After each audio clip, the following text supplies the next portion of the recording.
Welcome to Car Shopping Mistakes. I'm your host, Deshone the Auto Advisor. If you are car shopping now, or you will be in the next 3 to 6 months, type me in the comments. Let us know where you're at so that we can make sure that you have the advice you need to make the best car deal you've ever made and not be spending more than 30 minutes in car dealerships. The name of the game with great deals is to not be spending time in dealerships. The more time you're spending in dealerships, the worse deal you're getting. The worst deal you're getting. Valencia, good to see you. Valencia World says she's shopping. If you're shopping now or you will be in the next 3 to 6 months, type me in the comments and let me know. Now, for those of you who are not shopping right now, you still may hang around for the next hour, learn something, because you're going to see a lot of people ask questions that you will ask or you would have when you go start shopping. So what typically happens if you hang out here enough, somebody's going to ask the same question that you would have asked, and you can get your answers that way. So welcome to Truth. Good to see you. Let me hop on over to Instagram and actually pop in over there. And I'll give you guys time to start typing your questions. No questions off limit. I try to do just rapid fire Q&A. So you have questions about leasing, about loans, about, getting the best deal, new cars, pre-owned cars. If you just want to tell me your situation, kind of what your goal is, we can go from there. And that's typically how we run it here. So let's see. I'll give you guys time to start typing. Once we get the first couple questions coming in, Dolan will start to bring them into the show. And we'll go from there. All right, I'm just sharing the show. Shout out to the sharers.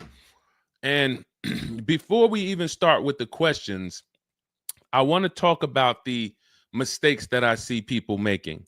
Let's really start out with the mistake of this leasing versus buying. I'm so happy that over the last 3 years, who was taught never lease a car? You were taught or you heard never lease a car. I could not be more happy that we have been helping people get their first lease for the last 3 and 4 years. The financial advice we've been listening to concerning leasing has cost us thousands of dollars.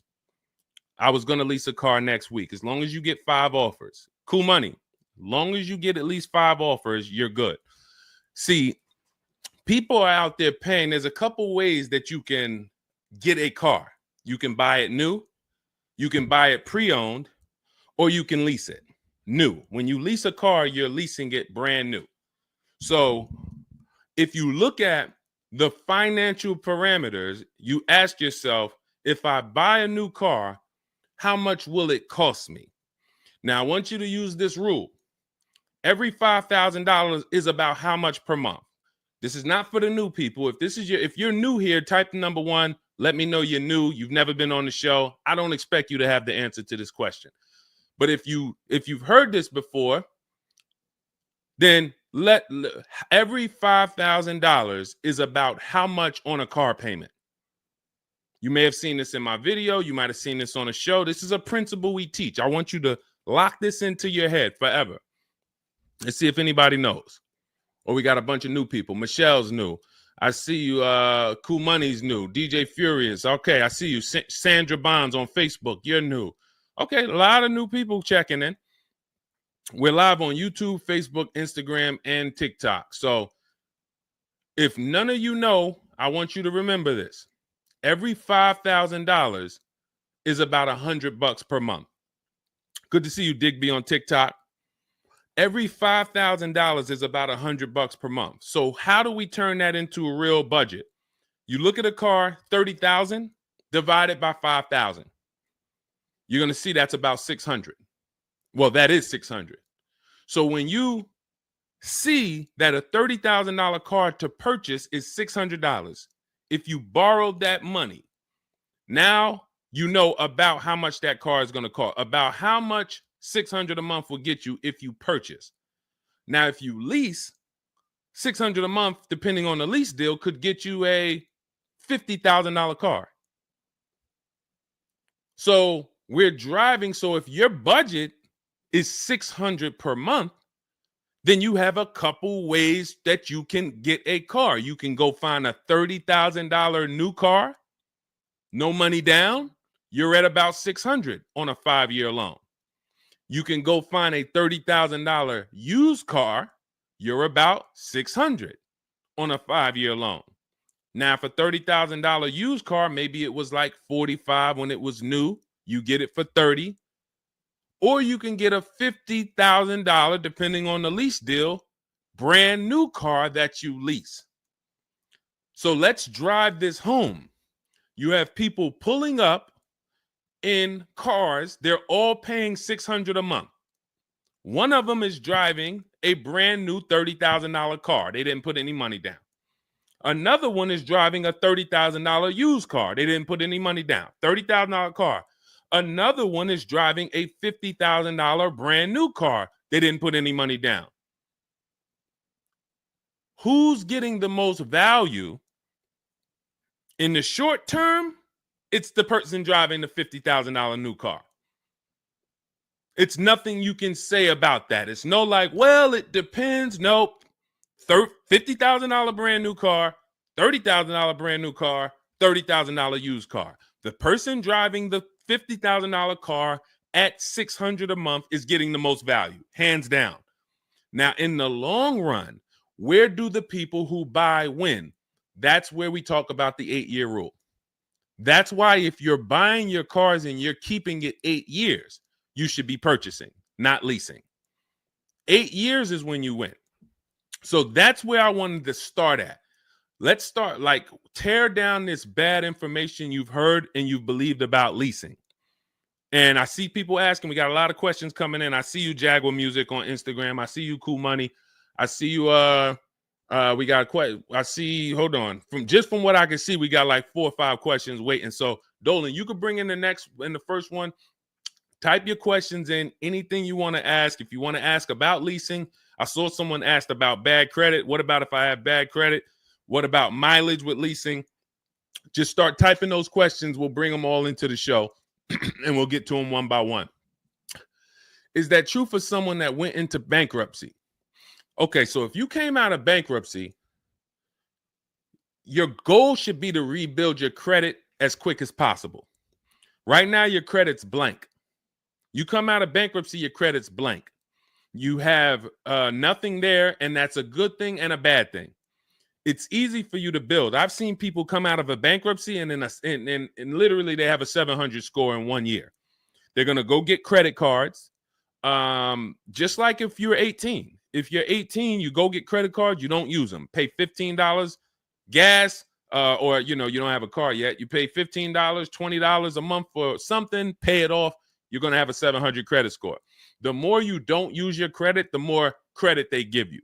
So when they see that you have the credit, $500 credit card, $1,000 credit card, you're not using it, credit score is high because your utilization is low.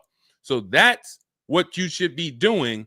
You cannot come out of a bankruptcy, just wipe your credit, and then go into the dealership and be like, okay, now I can get a car. You have no credit history. So the first goal should be, let me rebuild my credit as quick as possible, and you can do this quick. You can do this quick. Follow Shonda Martin. Some of you know Shonda Martin. She's on pretty much every platform we're on right now, and she's Road to 750 plus. Now you got to let me know. Can you wait and build your credit for 3 to 6 months? Can you start to get some type of credit history? Or are you in need of a car right now? In which case you have to get a car with bad credit or no credit. Because if you don't have anything on your history, that's technically no credit, which is bad credit. So, okay, you need something ASAP. Okay, so what you should be doing, and again, if you don't have good credit right now, you should be buying the smallest car you can with the lowest payment. I got into the car business 2006. I was 22. I've been in and around the car business since then. So what is that? Almost 20 years now? The mistakes come from 2 things.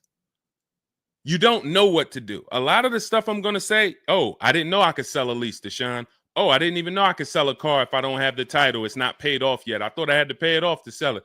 Deshone, I didn't know every dealer, every, Toyota dealer has a different price. I thought they were all the same price, like the Apple store. All of that is you didn't know. Oh, I didn't know about leasing. I thought it was this. I thought it was that. I had misconceptions. All of this stuff has cost you thousands of dollars. That's you not knowing.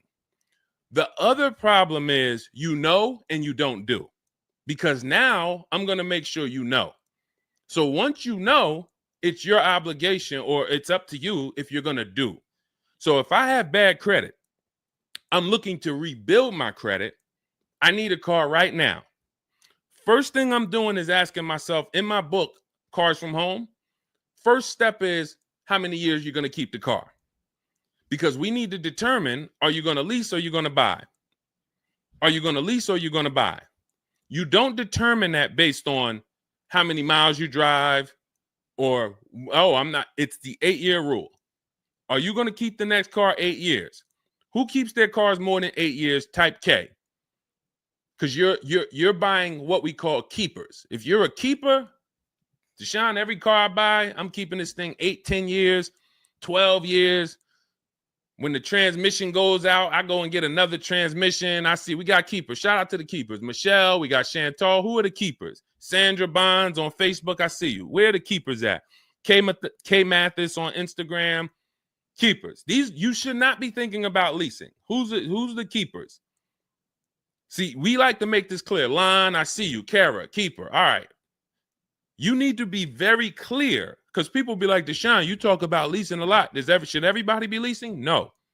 Everyone who's not keeping their cars 8 years should be leasing. And if you don't have the credit to lease, your goal should be get the credit to lease. But so the first question I'm asking you, if I have bad credit, is how many years am I going to keep this car? Now, to those of you because if you don't have bad credit, or if you don't have marginal credit, somebody is going to have it. There's a lot of people getting hit in this economy, and they're going to have credit challenges and need a car. Why is this important? Because let's just say I don't have good credit, but I'm a keeper. That means I'm not thinking about leasing. I'm looking to get a car that I can keep for 8 to 10 years or more, and I don't really have good credit right now. No problem, because the goal is find the best car for the best price, and then I'm going to get a loan, and I'm going to pay more for that loan because my credit is bad. I still need to get a great price on the car. We got to talk about that. Separating the price of the car from the loan. Some of you are savvy and you understand this, and some of you just mix these things together. But when it comes to getting a high interest rate because I have bad credit, as long as I get a good car, once my credit is better, what can I do with that loan? So let's say I got a great price on a car. I got a car, it's going to last 10 years. It's perfect, but I'm paying 21% interest. So I'm going to fix my credit, work on my credit. And then once my credit is good, I still want to keep this car. What can I do with this loan? Refinance. That's a simple fix. But if you don't realize that you're a keeper, then you're going in and you're getting a bad car. 6 months, a year down the road, 2 years, the car's having problems because you didn't take it seriously that you needed a long-term car. So not only did you mess up the plan because the car is going to start having problems, now I got to see, do I want to fix the car, or do I want to, I got to make the payment, now my payment's due, but then the car's having problems. All of this can be prevented. And you need to know up front what your goal is. But if your goal is to lease, Deshone, I'm not keeping cars 8 years and I don't have good credit, you should be buying the smallest inexpensive car you can that you can get a loan on. $10,000 car, go drive it for 2 years, make your payments, and then switch into a lease. If you're driving a car, if you're buying a car to keep, then you can go and get a nice car, get the most car you can afford comfortably. You're going to have a high interest rate, and then you refinance that car when you actually get, your credit up. So this is all in my book.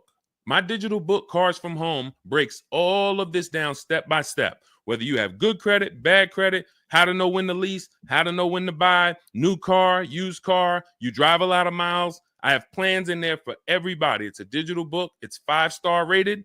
Thank you to everybody who went to Goodreads and reviewed the book. You can get a copy of the book. It's normally $97. You can get it as part of my launch offer for 75% off. That's $24. It's for 2 hours. So as long as you get there, go to my TikTok bio, my Instagram bio, the YouTube comments or the Facebook comments, click that link, and you'll see $24 for 2 hours. Once that, as long as you get it before that, you got it for $24 instead of $97. And you can have everything step by step. So you're not worried about, I'm trying to remember all of this. You can watch the replay on YouTube too. But all of this is everything I'm teaching is part of a plan. It's not me winging it. This all comes out of my book. All right, go ahead, Dolan. Bring the next one up. Keep typing your questions. I know we got a lot of questions coming in from all 4 platforms, so Dolan will bring them into the show. Just keep on typing. What is considered marginal credit? Now, this is going to depend on what you're trying to achieve. I like to see all right, who's a homeowner? If you're a homeowner, type me. Now, if you had marginal credit before you bought your home, your realtor or your mortgage person probably told you, go work on your credit and then get your credit to this to get a mortgage. A lot of people do that. They go and they work on their credit, and once their credit is a 640 or 620 or 660 or whatever it is to qualify for the mortgage, they go and get their mortgage. That's how it should be with a car. You want to get yourself, if you have the time, you want to get yourself to about that 660 mark. That 660 mark puts you, and I'm talking, do not use Credit Karma. Do not use Credit Karma. The amount of people who used to come into the dealership we run their credit, it's low 6s, 609, 590. And then they call me back, a couple months down the road. Oh, Deshone, yeah, my credit's better. And then we come in and they're like, yeah, I think it's up to about a 660, 680 now. And then we pull it and it's a 620, 630. And that's Credit Karma. Do not put yourself in a position where you're listening to Credit Karma. Pay. You can go to Google and you can type in, get my FICO scores. You want your FICO scores direct from the credit bureau. If you don't subscribe to a thing that gives you it before you go and make a purchase, you want to know what your FICO score is, not what a Credit Karma score is. But if you have the time, you want to try to get your FICO scores all above the 660, 670 mark. That's going to be in that good category. You can qualify for a lot of leases. Now, if you're in the 650, I want you to think about this. I have something I teach called credit and when it comes to profiles, leasing and credit. It's easier to get a loan to buy a car than it is many times to qualify for a lease. If you got a low 600 credit score, a lot of people will approve you. They're just going to approve you at a higher rate, higher interest rate. With a lease, it can work similar. But sometimes when you're in that low 620, 630, it's very tough to get approved. They're not going to take that much risk, but you may have a strong profile. So when you go into this, it's not black and white, guys. It's not like you can say, if my credit score is this, I'm done. What if your credit score is this, but you have a car payment already you've paid on time? When I worked for Mercedes, I worked for Mercedes for 5 years.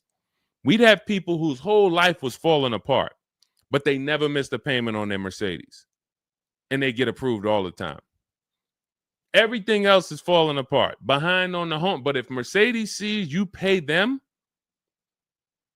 you got approved. So what I say is a current car. That's why those of you, if you're building to get a lease, if you're building to get a better car, pay that car on time that you have now. Because the best thing you can do is have a history of on-time payments on your car. That means a lot to a bank versus missing the car or putting the payments on the back because you thought that somebody told you could do that and it wouldn't affect your credit. A lot of people learn the hard way. Oh, I thought when I put the payment on the back, it didn't show as late. It does. So we again, I'm here to tell you everything from the inside. I've been helping people for years. We have people all around the country. You know, we'll bring a lot of them into the show. Marguerite, Brian, you know, a lot of the people who write in, Sheree. But we have this. I'm telling you from the inside, not from your perspective. I'm not like the public, and it's like, oh, this guy this guy must have really learned about buying cars because he's teaching. No, I'm from the dealerships. And, you know, if I wasn't doing what I was doing for 10 plus years, that was my job in dealerships, working with people, looking at banks, looking at credit reports, sitting there, seeing people turn down, seeing negative equity. So that's where my solutions for you come from inside. And so I would tell you, try to get to that mid sixes mark. And you'll put yourself out of a manipulation zone. You can qualify for a lot more things. All right, I see you, Michelle. I see you. Kim Randall, good to see you. The Savage Mama checking in. Abdul checking in. Good to see you. Go ahead, Dolan. You can bring up the next one. All right.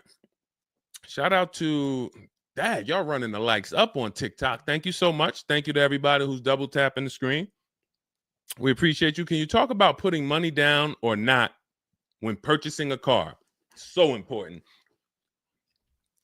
Listen, this is a good one. This is a good one. I don't know who asked this question, but this is a good one. Can you talk about putting money down or not when purchasing a car? So here's how you want to make sure your down payment never gets taken if you are purchasing a car. You must separate your monthly payments from the price of the car. You make the mistake sometimes of going in and saying, what's the payments on that car? Who's ever said that? Hit the like button, type me. You ever said, hey, what's the payments like on that car right there? The reason why we don't do that is because you're actually mixing two transactions when you do that. Thank you for being honest. Shout out to the people who are being honest. You're mixing two transactions. You're looking at the price of the car and you're looking at the loan details, which equate to your monthly payment. See, if you pay cash for cars, then you understand you don't care about the payments. You go in, you're trying to find out the out the door price. What is my out the door price from the car for this car? If you're doing it our way, you're doing this from home. Bunch of dealers submitting offers to you. They're out the door offers for this car to your email, bidding war. We'll talk more about that in a little bit. That's the cars from home way. But once you get the out the door price, you then say, all right, that car that I want, $32,000, including all my tax, all my fees, $32,000. I pull up my auto loan calculator. How much is $32,000 on a car payment? Well, 5 years might be around $620 a month. 6 years might be around $550 a month. Okay. Do I want my payment to be that high? If I could afford that payment, do I want my payment to be that high? You see how we've separated the price of the car from our loan and our monthly payments. This has nothing to do, and this is what we call the 3 pillars of great car deals. 3 pillars. You cannot get a great car deal if you're mixing these 3 pillars. First one, who I buy my car from. Second, who I get my loan from. Third, who I give my old car to and sell it to. That's why we don't say trade here. That's a curse word. Forgive me if I even saying it. And if, we get some questions about trade-ins, we'll explain why we don't trade cars. So we have to separate these and bid out each one. You have so many online tools at your disposal that you just don't know how to use yet when it comes to your cars. You know how to use Amazon to go buy a TV. You know how to get a subscription to YouTube. You got a ton of online tools you know how to use. Shazam, what's that song? Shazam it. But the online tools about car buying, you just don't know how to use them. That's where I come in. Our entire system is showing you websites that do this, tools that do that. And so we can make sure that we're getting the best deal. So the only way you're going to make sure you never lose your down payment is you have to separate the monthly payments from the price of the car. If you go in and say, hey, how much is that payment? The car salesman says, well, how much can you put down? Well, I don't really want to put any money down. Well, all right. If I had to, I guess I could put down like 3, 4 max though. But I'm trying to be at like $600 a month. You're working your loan out with them. That's a loan. And let me tell you how. Let me show you why you can know you shouldn't be mixing these transactions. There's big money in all of them. There's a ton of people who want to sell you a car. There's a ton of people who want to give you a loan. They don't sell cars. Let me say that one again. There's a ton of people who want to give you a loan. They don't sell cars. They want to compete for your loan. That should tell you there's a lot of money in the loan business. Then there's a ton of people who want to buy your car from you. Your car you have now. You're the one you're like, well, I just normally go trade the car in. Well, how many offers are you getting when you trade the car in? Well, I usually just get the one from whatever the dealer says he's going to pay for me. Okay. So there's a ton of people who want to buy that car from you. They don't care about selling you a car, and they don't care about giving you a loan. So when you buy a car from a dealer and you give them your old car on trade-in and you get your loan from them, you just gave them 3 transactions. You did 3 transactions with them in one. Do you see why it's impossible for you to get a great deal doing that? Type $signs if that makes sense. Who's locked in? Because I know sometimes we only got a couple people that be watching. Some people, man, you're cooking dinner and you're like, I hear you, Deshone. You're not gonna save $5,000, $10,000 like my students, and you're cooking dinner and you're just trying to listen in on the side. Look, you're not gonna get this. Look, person got a Kia $439 a month, $35,000 car. Look, save probably $6,000 off the car.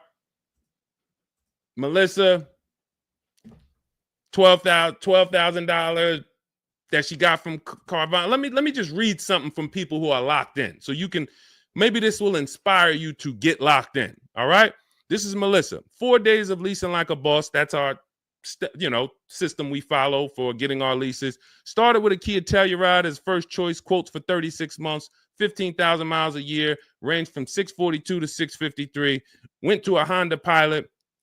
Ended up getting quotes as choice B from 616 to 713 after contacting every dealer in North Carolina. She did this from home, right from home. She got after contacting every dealer, the dealer I ended up leasing from originally quoted me 719, came back at 616 in 3 days with 0 due at signing. This is on a, where's her car at? I can't see. Hold on, 616. Oh, that one wasn't clear. All right, here, let me read this one. Thanks so much for these resources. I read the entire book last night.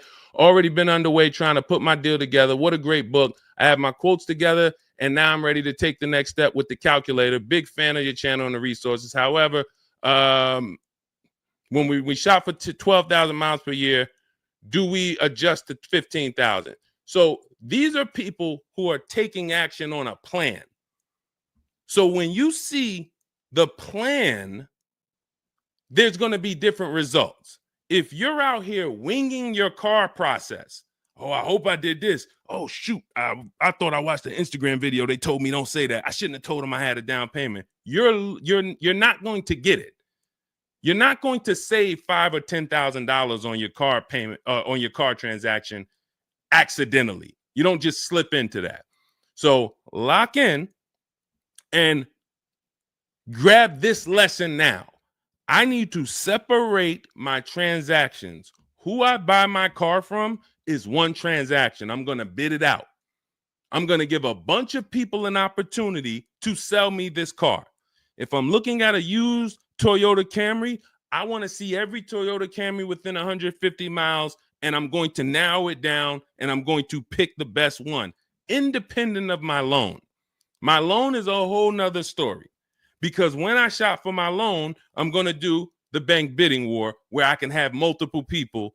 I don't even want to mention that without telling you about it, because it's like, whoa, what's the bank bidding war, Deshone? Okay, so you can have multiple banks and credit unions compete for your interest rate in a small period of time, and it's going to weigh on your credit score like one hard inquiry. Like one hard inquiry. Mamba Mentality, I love the name. I love the name. Why can't I do a super chat? I don't know. Yinka, good to see you on Facebook. IB Johnson. On one hard inquiry. So let's just say, and so when you get your loan, how do we know that 5.2% interest rate was the best? How do you know that the 7.1 interest rate was the best if you have no other offers?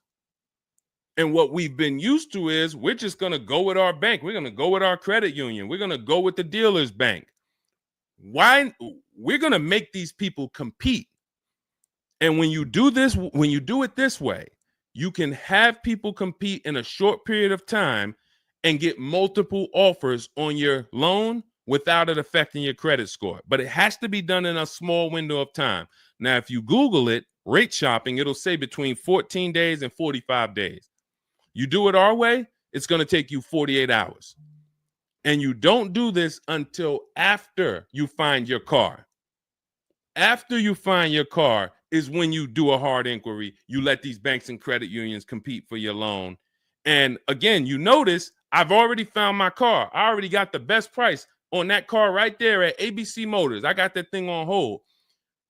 Don't pick up the car the same day. As much as they're going to ask you, hey, you want to take it home today? You want to take it home today? No. If I take it home today, when do I have time to go shop my interest rates?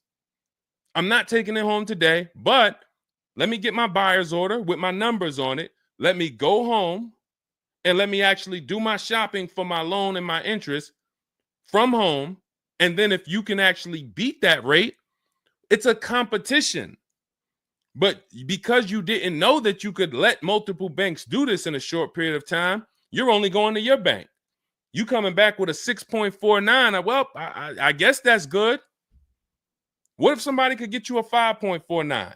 Do you know how much a difference between a 5.49 and a 6.49 is on a loan? Could be $1,200. This is why we're getting all the money. So again, all of this is in my book, digital book, Cars from Home. You don't have to wait for it to come in the mail. You can have it by the end of the show. It's in my TikTok bio, Instagram bio, Facebook comments, and YouTube comments. Normally $97, but you can get it as part of our welcome offer for $24. As long as you get there before the 2 hours is up, you get it for 75% off. It'll have everything in there. That is the bank bidding war. If you're not, again, before we go to the next question, if you're leaving the dealership wondering, if I was to walk up to, yo, Deshone, what's going on, man? Hey, I just got this car, man. What do you think? Okay. Did you get a good deal on it? Yeah, man, I definitely got a good deal. How do you know? If you're not saying to me, yo, man, you know how many offers I saw? Man, I got about 6 offers on this car from different dealers. This was the best one. Okay, you did good. What about your loan?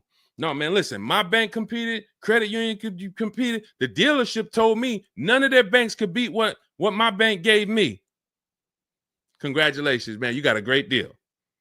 But if you don't have that same confidence, you did not get a great deal.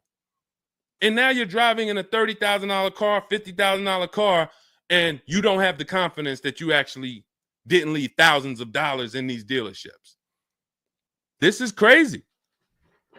And when you get mad and stop accepting it, you'll listen to what we're telling you to do. If you think you deserve that abuse, then you're going to keep doing the same thing. That's why you got to unlearn. Okay? So separate your transactions. Who I buy my car from, I'm getting multiple offers for. Who I get my loan from, I'm getting multiple offers. Who I sell my old car to, I'm getting multiple offers. And with the internet, I can do all of this right from my house. Right here. All right. That's the Cars from Home way. Let's go, Dolan. All right. Keep typing your questions. I see you, Mamba Mentality. I see Mamba Mentality got a lot of questions. Samante Love, good to see you. Jay Bass, good to see you. Yep, Jay Bass. Separate transactions. Exactly. D So Chill on TikTok, good to see you. Lisa on TikTok, good to see you. Hector Ruiz, thank you, Hector Ruiz. Shout out to the sharers. Shout out to the sharers. I always got to take time to shout out the sharers. We can't do this without you. All right, how can I schedule a consultation with you? Also, does it make sense to lease a pre-owned vehicle? So let me answer the bigger part of the question first. Most leases are going to be brand new.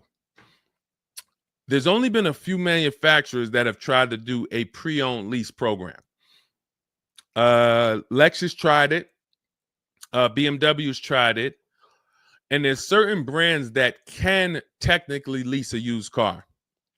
The reason why I don't like it is because it's not enough of a wide stream. It's not enough of a mainstream program to create competition. And if you can't create competition, then you don't know if you're getting a good deal. If you walk in to lease a brand new car and you're walking in and again, we don't do this. We never sit down in a dealership. We're there to test drive only. We're never talking numbers. But if you are doing it the old way, you're going to go in and then you're going to get a bad lease deal presented to you. And they'll say, well, I could lease you this 3-year-old one and it'll save you like $150 a month. How do I know that's a good deal? It might be affordable. And sometimes you confuse affordable with a good deal. It's not a good deal because you could afford it. I want to let that sink in. We confuse, you know how many people I watch get a horrible deal, but they go home and they're like, yo, man, they got me to my payment. Bad credit usually. A lot of people with bad credit will brag about yo, man, you got to go see Joe, man. Why do we need to go see Joe? Man, he got me in a car. Nobody else could. All right, let's look at the numbers. Dag, you're paying 24% interest. You know this is an 8-year loan? You know this is an 8-year loan. Oh, nah, I just, listen, man, Joe, you sending all your friends to Joe. Oh, look, and this car has 70,000 miles on it. You paid 28,000 for it? See, because they got you to a payment you could afford. So you thought, good deal. Now, I go into a Bentley dealership right now. Bentley's $300,000. And they say to me, we'll give you this Bentley for $150,000. So they give me somebody offers to give me a $300,000 Bentley for $150,000. 50% off. We're going out of business. Take it. Can I afford it? No. Is it a good deal, though? Is it a good deal? $300,000 Bentley, half price, 150 grand. Many people, you don't have that in your budget to go and bring 150,000 dropping on a car. Now, if you want to do a business thing, go buy it for 150, quickly sell it to another dealer for 220. Okay, that's what we would do. But I'm not talking about that. I'm talking about just you alone. Affordability does not equal deal. A deal is a deal whether I could afford the deal or not. And the only way we know a deal is to actually get multiple offers. There's no other way. So I'm going to continue to say it. There is no other way. I've been in the car business since 2006. There is no other way for you to know you got a deal without comparison shopping. Same way if you walked into a grocery store and there was only one, you walk into the Dorito factory. There's only Doritos everywhere. No other competition. They sell them for $7 a bag. There's no competition. So everybody who's in the Dorito factory is paying $7. But when they go in the supermarket, Doritos competing against Lay's, competing against Wise. Oh, you can't be $7, Dorito. You might have to be $4 this week. You might have to be on sale this week for $2.99. Competition. It's everything else. So a lot of what I'm saying to you will click when you realize that you've been programmed to buy cars in a way that you don't buy anything else up. You don't buy anything else that way. Everything else you buy in your life is competition. People competing. Everything else only with cars, we look at one offer. So that's why when you come home, start to look at the whole market, you're going to love this. You're going to be like, man, I don't know how I didn't start doing this before. What I'm teaching is not, the whole cars from home system is not rocket science. We just use the internet to create competition. That's how we get crazy deals. That's how you see Alex graduated, was able to get a new lease for my partner, sold his old car to Carvana, bid that out. Notice he didn't trade it. He didn't say I traded in my car. I sold my old lease to Carvana, old 3,500. He got 14. That was his highest bid. Went test driving, got a 2025 Hyundai Tucson, got a 1.3% lease deal, no money down, $42,500 car, $580 a month, and that's a 1.3% lease. Now, $42,500, guys, would normally be, with no money down, about $800 a month. Maybe about $825 for 5 years. He's paying $580. So when we talk about leasing keeps thousands of dollars per year in your pocket versus purchasing. Thousands of dollars, not hundreds of dollars per month, but thousands of dollars per year. So so to answer your last question, I don't do consultations. We have 3 ways we help the public: through my book, through our Shop with Deshone program. A lot of these people that you're seeing me share, they've either got my book or they're in our Shop with Deshone program. Just Ralph, Jen, Stormy. Just wanted to let you know that your package worked. $48,000 MSRP, no money down. She's paying $622 a month. That's normally a $900 payment.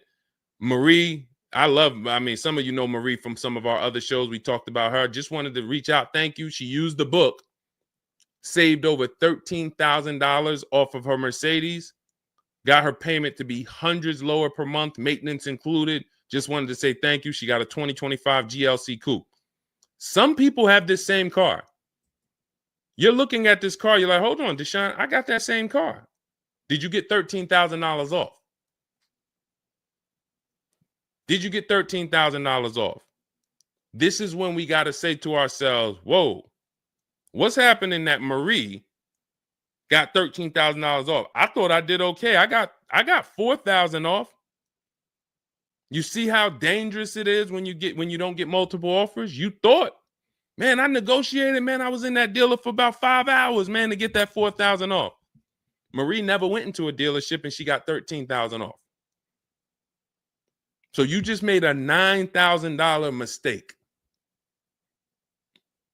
So you could either change your behavior, go grab my digital book, Cars from Home, learn the same thing, use the same strategy step by step that Marie just used, and you could eliminate you making these types of mistakes, or you can continue to do what the car business wants you to do. So in my digital book, you have everything. That's why it's called 7 Steps to Saving Time, Money, and Avoiding Dealerships. It's in my TikTok bio, my Instagram bio, YouTube comments, Facebook comments. You can get 75% off for the next 2 hours. So you won't pay the normal $97. You get it for $24 if you get there before the welcome offer expires. And that's a digital book. It'll be in your inbox by the time we end the show. You'll have all these strategies to use for you, your family, your spouse, your kids, to make sure every transaction you're winning. You're leaving no money on the table. All right.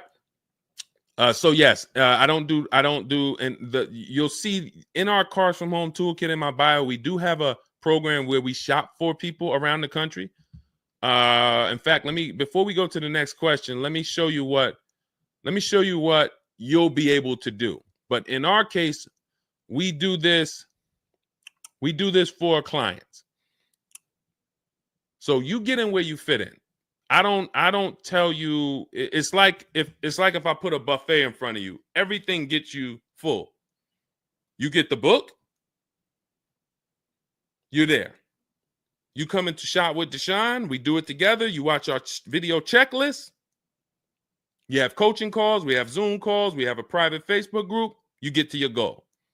Or you can, if you qualify, you got to have the credit. You got to be shopping for a new car. You can look into our Done For You program. You can book a call with our team. But here's an example of how big of a margin these offers. I want to show you the difference between some offers here, because some of you don't really see it. Hold on. I got to label these better for our next show. Okay, here's an example. So we can see here for this particular car, the payments range, all of the car itself is $64,000. We're shopping for a Genesis. This particular month on this particular car, the payments range. Y'all ready? We got 6 offers on this car. The payments range from, well, I'm just reading them to you. $973, $899, $1,102, $1,066, $921, $913. Now this is initial payments. Why is there a $200 difference in these initial payments? This is why you never want to take people's first offer, because the initial payments are going to be high. But even in the initial negotiations, why is it, Deshone? Wait, all of these cars are the same price. Why is one dealer at $1,050 and another dealer is at $899? Because they're criminals. So what do you think you're doing if you just walk into a dealership and say, let me give this dealer a shot at negotiating? If you're negotiating with the dealer that's at $1,050 or $950 or $975, where are you going? And the goal is to have that dealer. This is why when these dealers come, when they come down $100, you think, oh, I had to win. Man, they just came down $100 per month. They started out, they were at $590, and now we're at $490. This has to be a good deal. Well, how do we know that they weren't supposed to start at $490 and end up at $390? If this is clicking for you, type a $, because this is clicking for some of you. Those of you who are locked in, this is why it has to be a mentality change. I'm pulling back the curtain so you can see that, Deshone, it's been feeling like when I go to buy a car, it's a mental game. I drive off and I'm kind of happy, but then I don't really have the peace. I don't really feel like I did good. I'm kind of hoping I did okay, right? That's you, right? So I'm telling you that your gut has not been lying to you. I see you, P. Honda Fundamental Salon. Good to see you. Got my book. Use it. Use it and win. So your gut is not lying to you. I'm just the one from the inside coming to tell you that you closing your eyes and hoping things go well is not working. It's not going well for you. If you looked at other people, they're doing better. If you looked at people with strategy, they're getting cars for $200 a month less than you. They're getting $5,000 off less than you. They're leaving knowing that they got the best deal because they saw so many offers. You're hoping, and that hope is not leading to that. Hope is a bad strategy. So what you want to do is you want to change your mindset and realize that the dealer's whole goal is to keep you from shopping. If you burn that into your head about the car business, the entire goal of every dealership is to keep me from shopping their competition. And if you know that, then you're not going to go into the dealership. You're going to say, all right, how can I be at home and do this from home? Again, that's all in my book. But even if you want to make calls, there's some people, you've been on to this since 4 years ago, 10 years ago. You're like, Deshone, man, I knew, man, I don't go into those dealerships. I call around, I'm going to get me a bunch of offers. And by the time I get there, that's when I'm picking up my car. You've been on to this truth for a long time. Some of you, I'm not telling anything new. Some of you, you're like, whoa, I didn't know that really. I thought that it was all about going in and just negotiating. No, because 80% of dealers are never going to give you what we call a below market deal because they got too many other people walking in that's willing to pay a higher price. So you have to find the dealer who is going to give you that low payment out of the whole market. That's why this is a bidding war. And when you start to do this, you're going to be like, yo, why does it seem like this is kind of fun now? I kind of enjoy this. Is like a game. And you're the prize. So instead of feeling like you're begging, oh, come on, can you do another $500 off? Come on, man. I'm only asking. Get me from 520 to 499, man. You're begging. So instead of begging, you got people now competing for you. Whole different story. That's what we want. That's the transformation we want for you today. All right, let's go. Dolan, next question.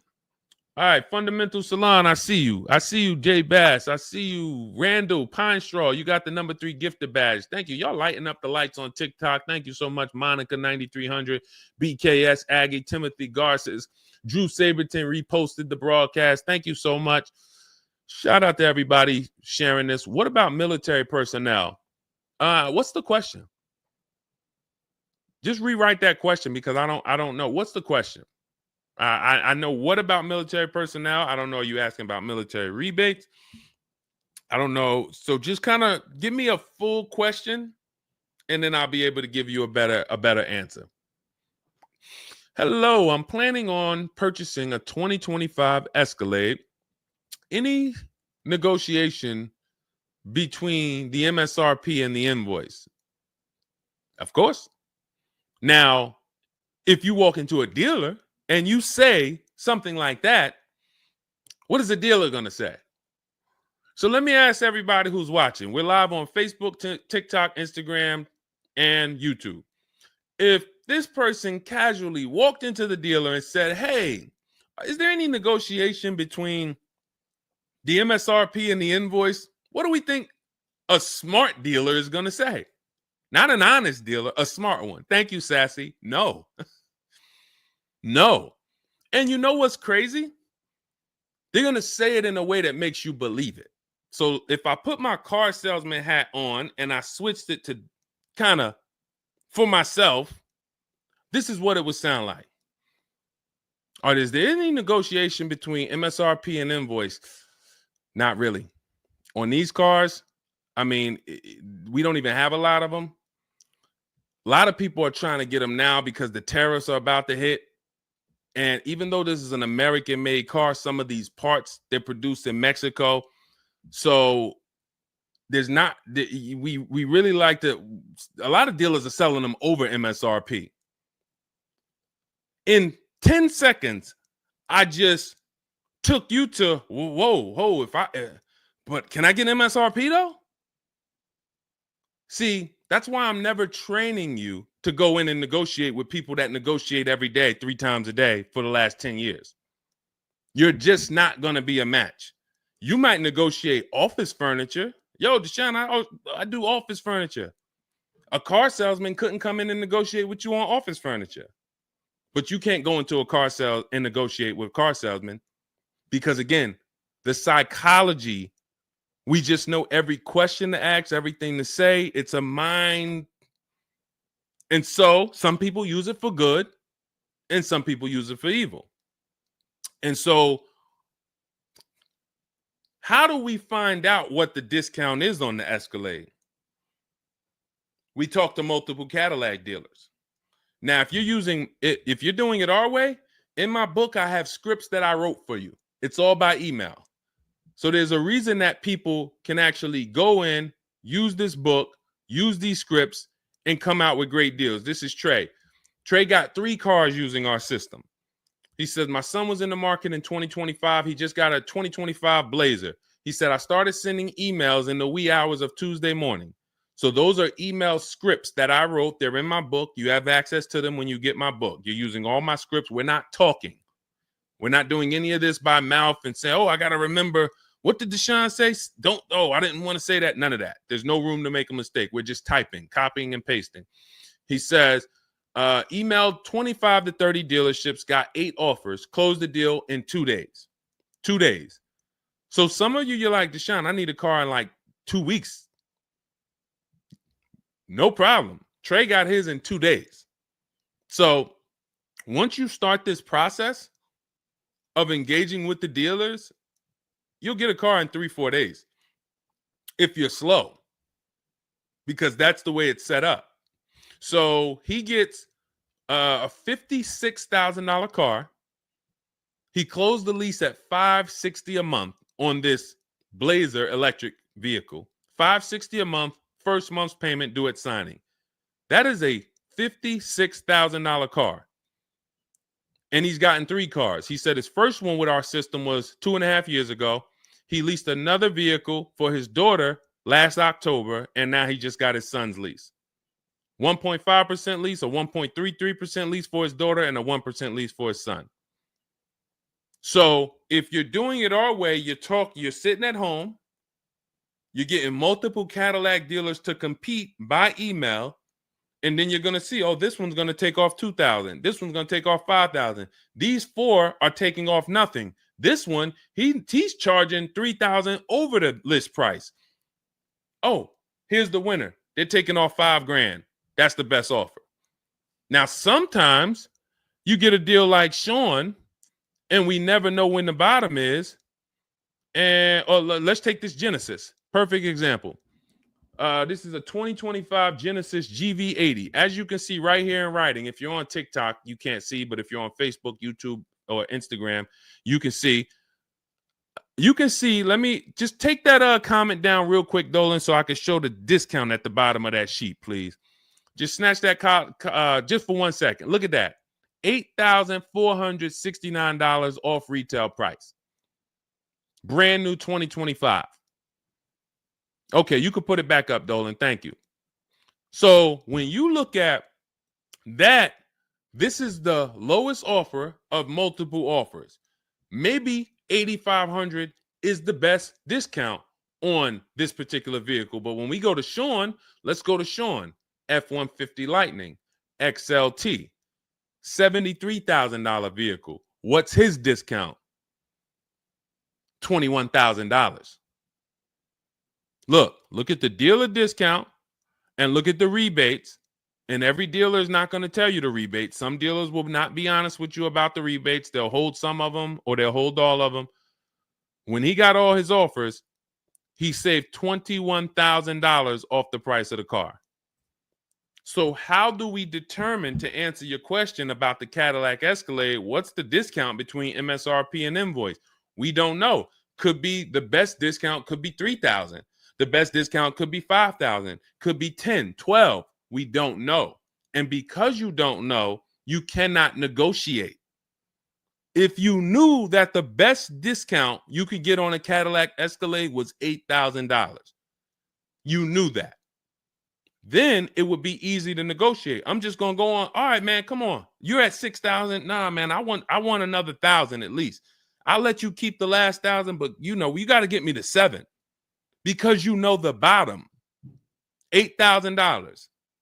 No car that we go in to get do we ever know what the bottom is. So what you're doing is you're feeling for the bottom.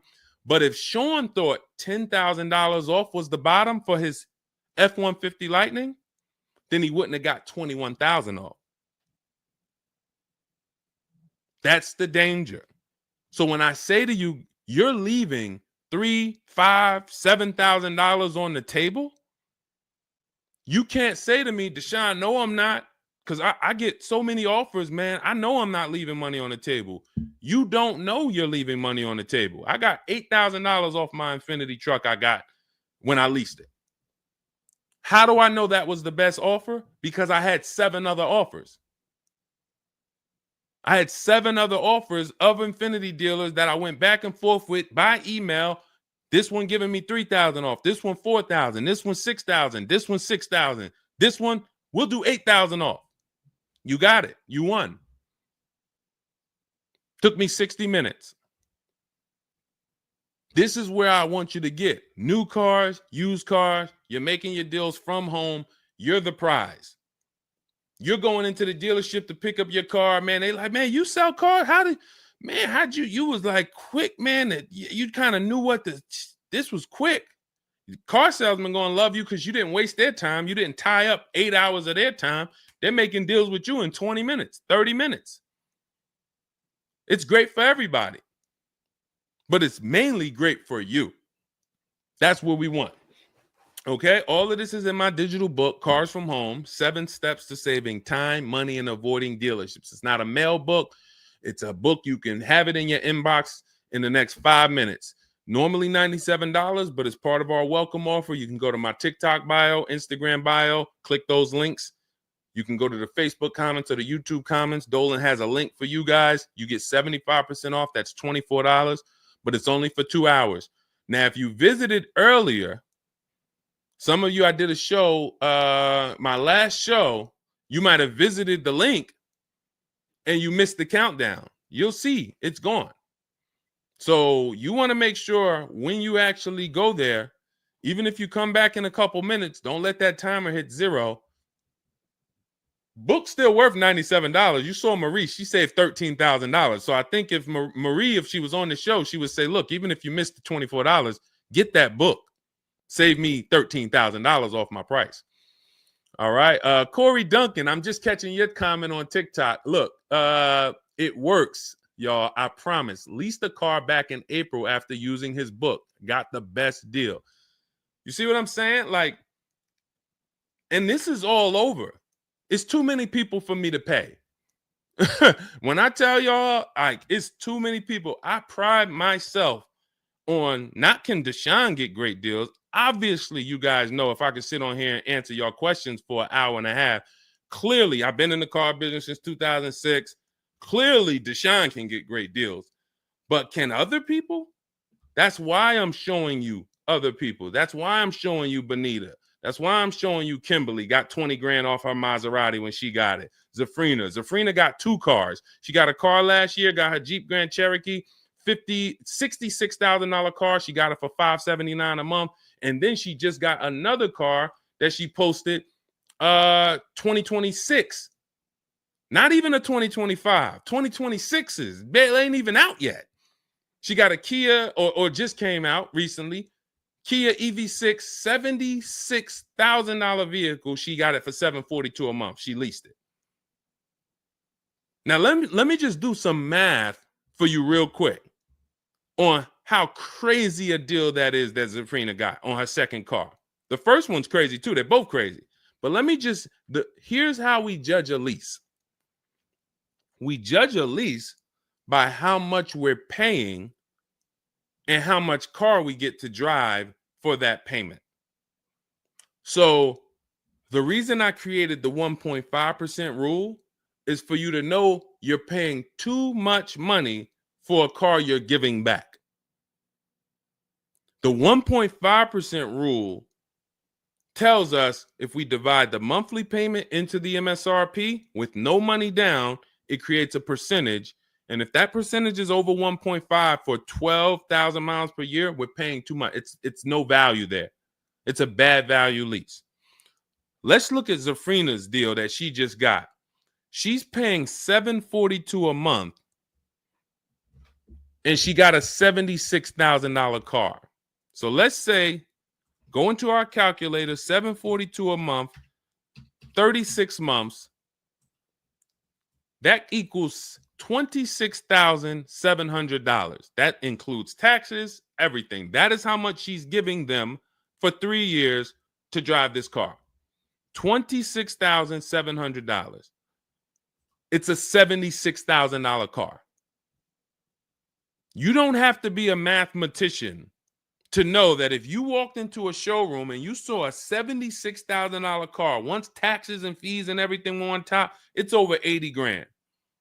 And you could drive that car for 3 years for $26,000 and you give it back to them, we don't have to, we can imagine how much value that is. So that's how we judge a lease. And the more I pay, the more I have to look at, okay, is this a good lease deal? Is it a great lease deal? Is it a steal? Zafrina got a steal. Anything 1% or lower, it's a steal. From 1% to 1.5%, that's a good deal. Well, let's say from 1% to 1.25, great deal, great value. And then from 1.25 to 1.5, good lease deal. So it's good, great, and a steal. Any of those is good. It depends on the vehicle, and it depends on how well you get offers, because different vehicles have different lease programs. But once we get, you don't walk into a dealership and say, hey, get me to 1.25 or get me to 1. You don't do that. You got to see what the best offer gets you. But this is where you want to be at. Empowered shopping. Okay. Thanks, Randall. I'm working on my lease deal now from the book. Way to go. Way to go. All right, Dolan, go ahead. Pull up the next one. I'm going to take a sip of water. I see we still got a lot of questions to get to. Let's go.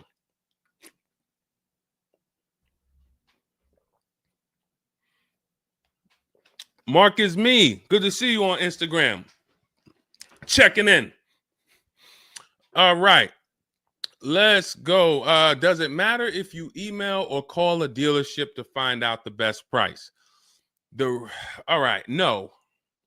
You just got to realize it's going to be different things that come with phone. The reason why. Okay. Who's a good negotiator? All right. Let me put it like this. Who's not a good negotiator? Let's be honest. Who's not a good negotiator? Type me. You're just not. It's not your thing. You don't really like confrontation. Not a good negotiator. Let's go. Who's going to be honest? Oh, we got a bunch of good negotiators on here today. Bunch of good negotiators. Where we at? Hershey. What's going on? Randall, Sassy. Who's okay.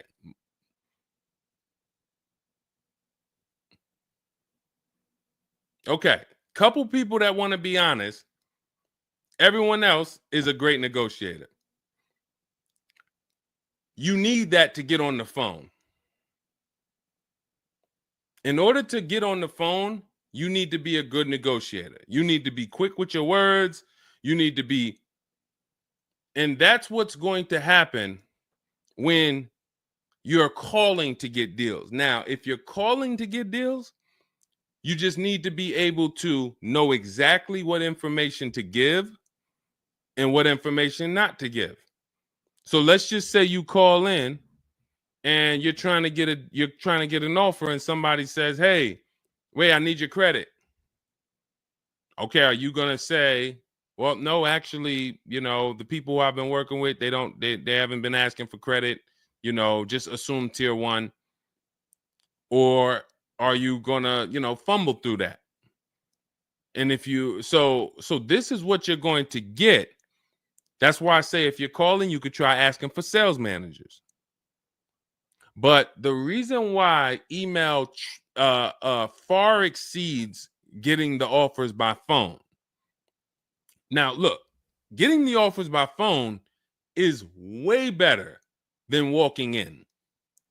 But if you get the offers by phone, you still have to you have to try to lock down who the good dealer is, because you're not going to really have anything in writing. And that could be a problem. That could be a problem, because whenever you're going in and you're thinking this, that's why everything we do is from home. Your credit app is done from home. If I'm talking to somebody on the phone and I feel like I done talked to maybe 8 dealers, I got 5 offers, and one guy, Matt over at, that dealership it feel like he's being honest. He's giving me the offer. He told me this is what your payment's going to be. It includes taxes. It includes everything. Or this is what I'll sell you the car for out the door. Okay, I'm doing the credit app online because I want all of that firmed up before I get there. I have a video we're going to put out soon about a dealer who we just experienced this shopping for a client, where the dealer put something in writing. And then when we did the credit app, or the client did the credit app, changed the offer. So when they changed the offer, that means they didn't want to do that offer to begin with.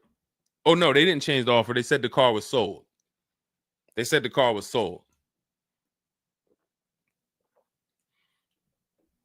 Me knowing what I know that what they wanted to do was tell you one thing and then they wanted you to come in so that you could so they could raise the price on you. This is why we are not going in until we do our credit app online. And when I tell you we are doing everything from home, except the test drive, we are doing everything from home. We're not going in, all right, come on in, let's finalize this. No, we'll come in and pick it up. You can send me the credit application. I will email you my driver's license. I'll email you my insurance card, because when you do this, your deal is solid. If you're going in the dealer to finalize your transaction, the deal is actually not solid. The deal can be changed. And what you'll see sometimes, like in this video we're going to post, is once they find out they can't get you to come in to actually change the price, that's when they're going to start changing the tune. That's when things are going to change. And okay, I see what you were trying to do. You were trying to get me in there so that you could change the price on me. So that's why email is really the gospel when it comes to us. And another thing, you don't have to talk to anybody. You don't have to remember what you're going to say. What's up, Robert Ishel? You don't have to remember what you're going to say. You don't have to worry about saying the wrong thing. When you're doing this by email, especially when you're using our stuff, if you have my book, my digital book, everything's in there. The scripts are in there. When they say, when can you come in? We have a script. When they say, hey, we only give quotes on for people who are in here, we have a script. When they say, hey, I don't have this car, but I might be able to get it for you. Are you open to that? We have a script for that. Everything, we have probably 50, 60 scripts. Everything they're going to say. So that allows us to have conversation by email. We're not just emailing. We're having, Marcus Me asked, I see a question about warranties. I got you. Hang on. Mark, we're not just emailing, we're having conversations by email. Big difference. Conversations by email move things forward. Oh, we can't do this. Oh, how about this? Hey, it's a back and forth. That's why our scripts are so powerful, and they move things forward and they keep it on your agenda. So again, myself, I could do it either way. If I was doing one car deal, I could call around. I'll ask for sales managers. I'll talk to the sales manager. I'll try to get a car deal done. But it's the transferring of information, and this doesn't work on a used car. So this only works on new cars. So if I was buying a used car, it's a whole different system. But another reason this isn't effective. What's up, Smitty? Hopping in on TikTok. Another reason that's not effective. Again, better than you walking in. I'm just being straight up with you. If you told me is that better than me walking in? 100%. Get on the phone.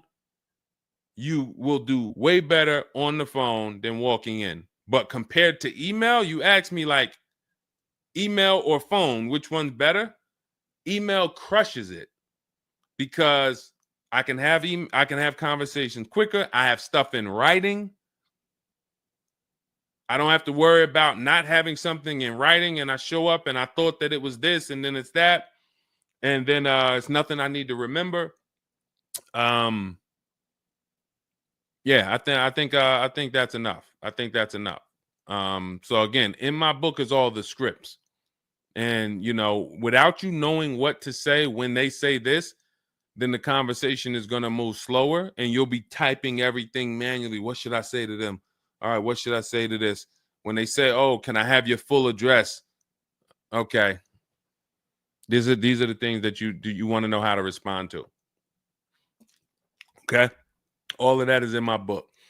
But again, either way is better than walking into the dealerships. Walking into the dealerships is where you're going to lose. All right, go ahead. Next question. Kevin Carroll, Jamie Rodriguez. Good to see you. How do we apply for a soft credit pre-approval? You have to find a bank or a credit union that does it. If your bank or credit union should be the first people you ask, can you get a soft credit pull pre-approval? Because the soft credit pull pre-approval doesn't start the rate clock, doesn't start first of all, the rate clock starts at the hard credit pull, which means your credit bureau, Equifax, Experian, TransUnion, they're looking now and saying, okay, you have a certain period of time where you can do more of these to actually get different rates. But once that period of time closes, we're going to update your credit score. So let's just say you get that hard inquiry, and when it closes, your credit score drops 10 points. Okay. Had you gotten 3, it would have dropped 10 points. In that window, same 10 points.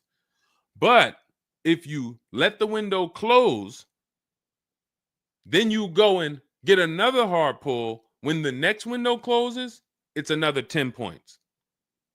That's why we don't want to be moving like that. We don't want multiple hard pulls in a spaced out period of time. So you want soft credit pull, and if your bank or credit union doesn't do it, go to Google. Go to Google, type in soft credit pull pre-approvals. Find a bank that does it, because all you want to do is put your budget together. This might not be who you get a loan from. It's just for you to put your budget together. And if you've ever bought a house or you got a mortgage, you'll see, all right, you might pre-approve me for, 4.25 interest rate. And then once I go to get my loan or my mortgage, it might go to 4.3. It might go to 4.6. It doesn't matter. This is just to budget. You need something so that you can know how much you can spend. That's the purpose of the pre-approval. So it's no reason for you to ever give a hard credit pull. You are much better off just using the rule of every 5,000 is about $100 per month. Burn that into your head. Every 5,000 is about $100 per month. So that means when I'm looking at this $30,000 car, that's $600 a month for 5 years. What if I want it to be $500 a month? Then I need to, instead of taking out a loan for $30,000, I need to take out a loan for $25,000, which means I got to put $5,000 down. But if I'm taking out a loan for $30,000, it's going to be about $600 per month on a 5-year loan. You could go to 6 and it'll drop it a little. For 6, it'll drop it another, But if you don't have that rule of 5,000 in your head, you're too off in your budgeting. You need to have some type of anchor to what this car should cost me. If I'm looking at a $50,000 brand new car, I don't want to be able to, give me the $600 a month on that. Wait, Deshone already told me every 5,000 is $100 per month. How am I looking at a $50,000 car and saying get me the 600 on that? Just divide 50,000 by 500. You're gonna see, oh, that's 1,000. This thing costs 1,000 a month on a 5-year loan. Yes. No money down. Yes. This keeps you from getting in trouble. This keeps you from leaving out the dealership with a 9-year loan. You're at your payment, but your loan is for daggone. It's like if you might not know, it's there's 50-year mortgages. Who would take a 50-year mortgage? Anybody? Anybody volunteering for a 50-year mortgage? Any takers? I didn't think so. No. Why? If you went into a house, $500,000 house, and they said your payment is this for 30 years, but if you take a 50-year mortgage, it drops to this. Nobody on here would be like, okay, yeah, give me the 50-year mortgage. They're available because we've learned that 30 years is the longest you would take a mortgage. And that needs to be 72 months with cars.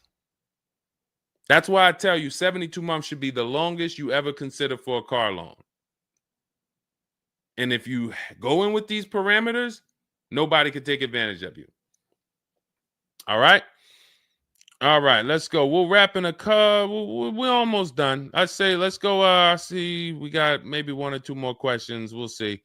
For lease, I can only go through the dealership finance department. We'll bring that one in next. I see you. I see you on TikTok. Anita, I see you. What's going on? Warranty extensions worth it? Oh, you mean extended warranties? Okay. Are extended warranties worth it? Depends on the car. If you with warranties, you're asking yourself, what's the odds that things are going to break on this car? And then how expensive are they to fix? And this is why when we get cars, we do something in step 4 of my book. There's a 5-minute process we do. It's a Google check where we check reliability. Every car you look at, you should be typing into Google 2025 this reliability. If you're buying a used car, you should be typing in 2023 Kia K5 reliability. And then you skim those articles. Thank you, Renee Cunningham. You skim those articles, and then you see, what are the third parties saying about this car? Are they saying the reliability is less than normal or less than average? There's tons of people who were in love with a car, and then they do this 5-minute exercise and they see owners are reporting electrical issues with the car, software problems with the car. Owners are complaining about the infotainment system in the car. So this is what we call bad DNA. This is not something that when we buy used cars, you'll see in my book and you'll hear me talk about on the show. We screen down used cars with title history, service records, accident history. That's how we make sure it's a quality used car. Title, service records, accident history.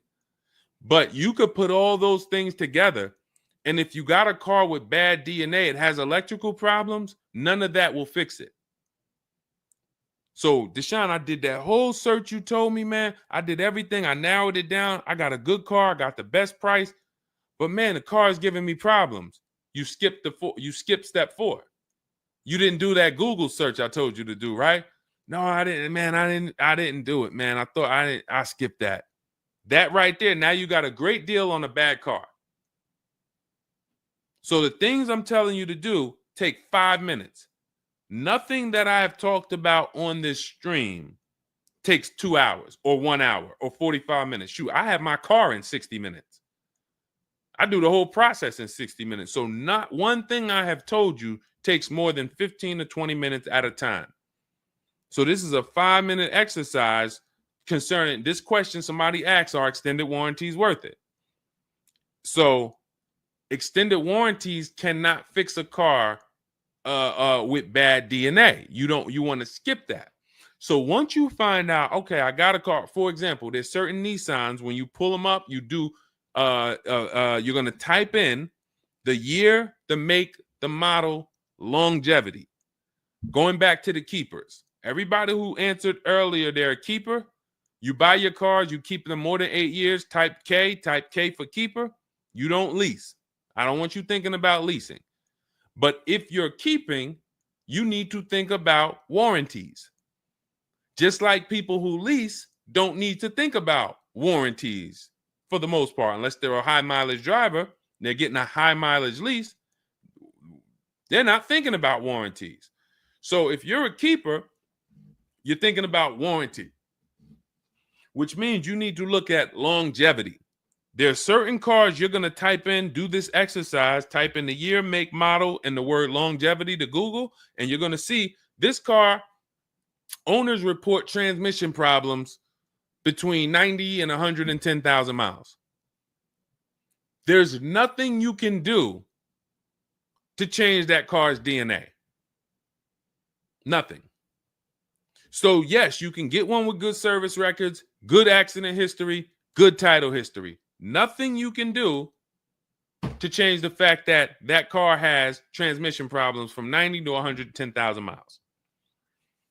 So once you do that exercise, that quick 5-minute check, then we can look at what's the cost of repairs on this car? Is it a Mercedes where when something breaks, it's $2,000? If it's a Mercedes and something breaks, and you can keep typing your questions. If you have a question on TikTok, nothing's off limits. So we got time for a few more questions, but you got to type them in for us to bring them into the show. So are we, once you know what cars, like give you an example, you got a Honda, you got certain cars, they're very inexpensive. Something breaks on the car, the parts are cheap, inexpensive.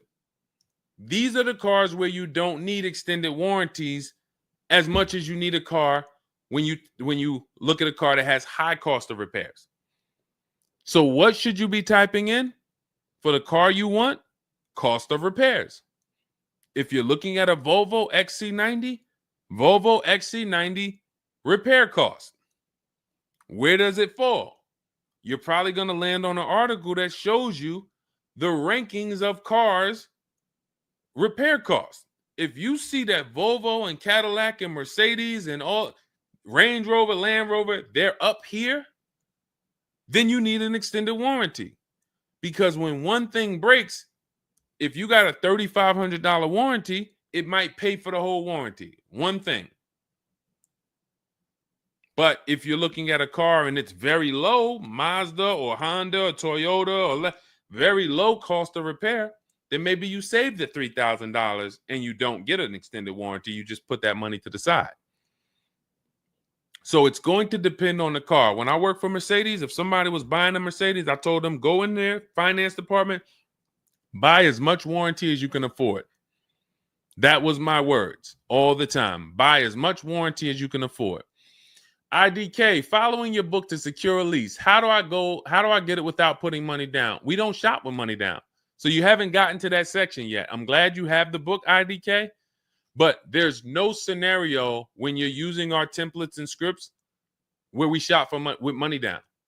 In step 3 of the book, which is deal focused budgeting, I explain how down payments come in and I explain the risk of down payments.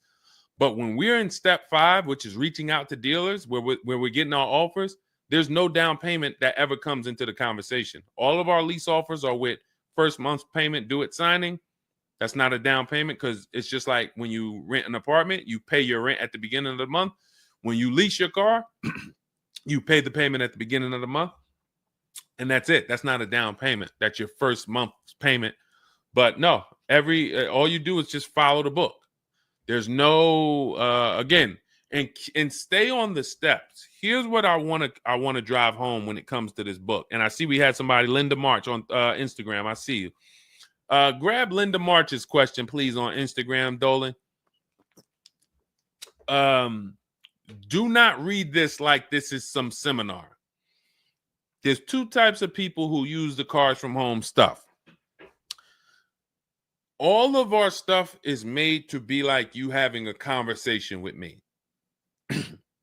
If you jumped on the phone with me and you said, Deshone, this is what I want. What's my first step? I would give it to you and then you go do it.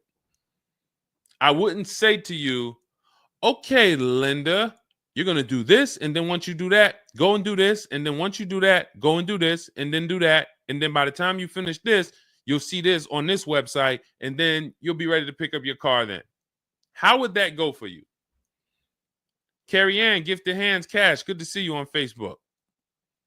Well, how would that go for you? You would be like overwhelmed, confused, messing up. That's the way it is when you get my digital book, Cars from Home, and you read it straight through. What you're seeing all the steps.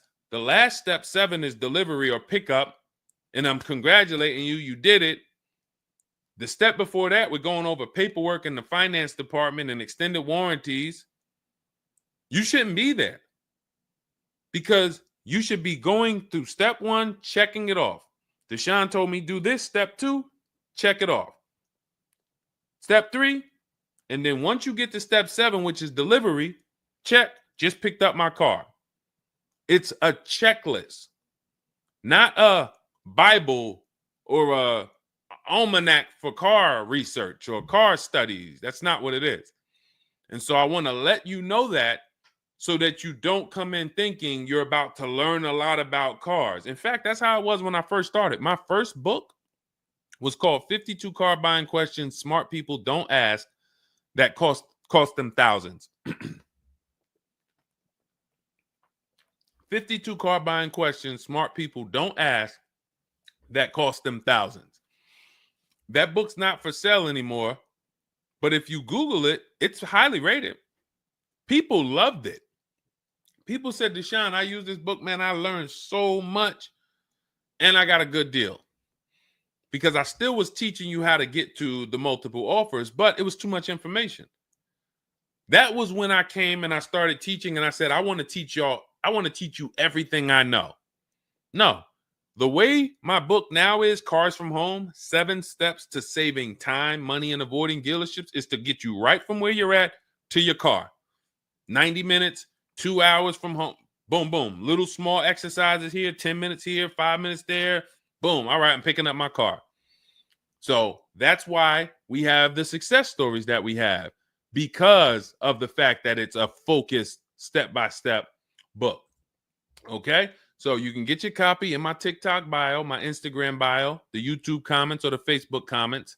It's 75% off. That's the welcome offer. It's normally $97, but you can get yours for $24 as long as you get to my bio and Instagram, TikTok, or the YouTube comments or the Facebook comments before that 2 hours expires. This is Brian, just got his first ever lease using the book. Thank you, Brian. 2025 Honda HRV, $30,000 car, $395 a month. That's a 1.2% ratio. No money down. Initial quotes from that dealer was $434, and he used the counter offer calculator and got it down to $395. So that's his best offer, not to be confused with his only offer. That's his best offer that went from $434 down to whatever he ended up paying to get it to 1.2%. So that is how you want to do it. Step by step, go grab your book. Make sure when you get your book, screenshot the thank you page, because my support team's email is on there. Sometimes you're typing fast, you misspell your email, but as soon as you actually pay the $24 and get your book, you'll see the book is on the thank you page. So you can click that link, open it, save it. Make sure you save that link, because every time I update the book, that link is your master link, and I also email you a copy. Okay, and then you'll have everything we teach step by step to get as many cars as you want. You'll see, you'll be like Sheree, you'll be like Zafrina, 2 and 3 and 4 cars. Rosalie, 4 cars. Ken, we talked about. Trey, we talked about earlier, 3 cars. These people have been with us since 2021 and 2022. So if you're new here, you got people that's already 3, 4 cars up on you using what we use. And, catch up. All right, go ahead, Dolan. I saw we got a couple more from Carrie Ann. We got Linda March. Following your book to secure a lease, how do I get it? Oh, that's what we just answered. We already answered that one from IDK. I saw you grabbed it, but I answered it before you grabbed it. Carrie Ann Gifted Hands. Evening. Okay. Can a dealership... I'm sorry. I'm having trouble reading. I'm going to have tea on these broadcasts, because can a dealership take your newly purchased vehicle to a private mechanic without telling you? Actual dealership, because he refused to pay the money to get it fixed. Can a dealership take your newly purchased car? So if they're taking it to a private mechanic, then it most likely does not have a manufacturer warranty, because if it had a manufacturer warranty, for example, Kia has a 10-year manufacturer warranty, bumper-to-bumper warranty. I think it's 10-year bumper-to-bumper. But when the manufacturer puts a warranty on a car, dealerships don't really want to take it anywhere, because the manufacturer is covering the cost. They're covering the cost of the parts. They're paying the dealership for the labor. So it sounds to me like you got a pre-owned car and it was newly purchased to you, but it doesn't have a warranty. So they may have offered you some form of warranty. Maybe they put something in writing, and whenever you buy a car, you should have something in writing on the buyer's order. This is why we have a whole step in my book for paperwork and protection. That's step 6, because you need to have certain things in writing before you actually take delivery or pick up. But it sounds like they probably had an in-house warranty, like, hey, if you come back, you got 30 days or 3,000 miles, or you got 90 days, and if anything goes wrong, just come on, bring it back. And now you brought it back because you had an issue, and they're looking and saying, well, our guys can't fix the issue, or we don't want to pay our guys to fix it. We're going to pay, this guy over here, and he's going to fix it. He can do that because there's nothing in writing that says he can't do that. And she said, correct. Ask me how I know. I swear, the reason why I invite you into my world, guys, is because everything that you think is complex is totally normal for us. That's a crazy situation for you. I can tell you exactly what's going on because I've seen this situation for the last 20 years. So when you're coming into our world, it's like, wow, this guy really knows. I see why he can kind of keep me calm, because this stuff is calm for me. That's where I want you. It's like being with somebody and you're going into a scary situation, but they've been here 200 times. Oh, it's dark back there. No, nothing ever comes from back there. When we get up here, you're going to hear some sounds in the bush, but that's just little raccoons and they're harmless. They actually like, oh, okay. You start to get more comfortable because the other person has been here a lot. So there's nothing in writing that says he can't do that. But if it is in writing that he needs to fix the issue, that's really all you care about. What's really in writing is you need to fix this. How you fix it and who you get to fix it, that's your internal business. If you want to take it and outsource it to another mechanic because your mechanic can't figure it out, that's fine. Some dealers have a relationship with a dealer up the road. So if, a used car dealer might take it to a Subaru dealer if it's a Subaru, and they might, but their thing is they need to get it fixed because they're obligated. You said just purchased it, went back into the shop 2 weeks later, still did not have it back. Exactly. So they're going to try to do everything possible to get it fixed. And that may include taking it to someone who they think can fix it. Now, I assume, are your payments due? Did you start a loan? Because this is different if you have a loan and you have my car and I have a payment due in 2 weeks or 3 weeks or 1 week.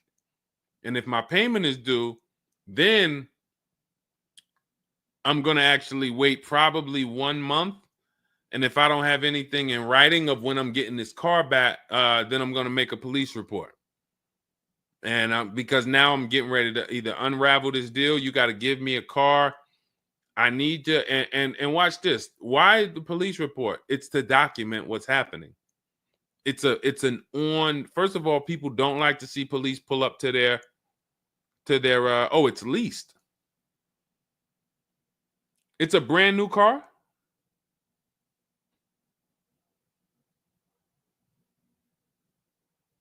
It's a brand new car. Most leases are brand new. In which case, a private mechanic shouldn't be working on a brand new. No, it's used. That's another reason we don't lease used cars. That's uncommon. See, that's what I was saying. Leasing used cars is very uncommon. No competition, warranty issues. This is why it's not a mainstream thing. And this is why it's not something that I recommend. But I don't say it's not possible. Because when people say, oh, Deshone, could you lease a used car? I'm not going to say, no, you can't. But what I'm going to say is we don't. Now, you have is there a warranty in writing? Did they write something on, because now you pretty much have a payment on a car that's used. That what is the warranty? What did they put in writing that they would cover if something went wrong? They had to put something in writing because they're covering it now. You know, or they have to fill some form of obligation. You paid 2 payments, but what warranty did they give you? Was it a certified car? Because that would give you a year warranty from the manufacturer. But again, I don't think you have a manufacturer warranty.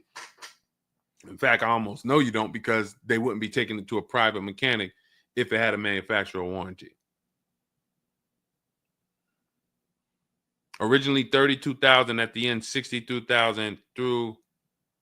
Originally 32,000, at the end 60,000 through Exeter.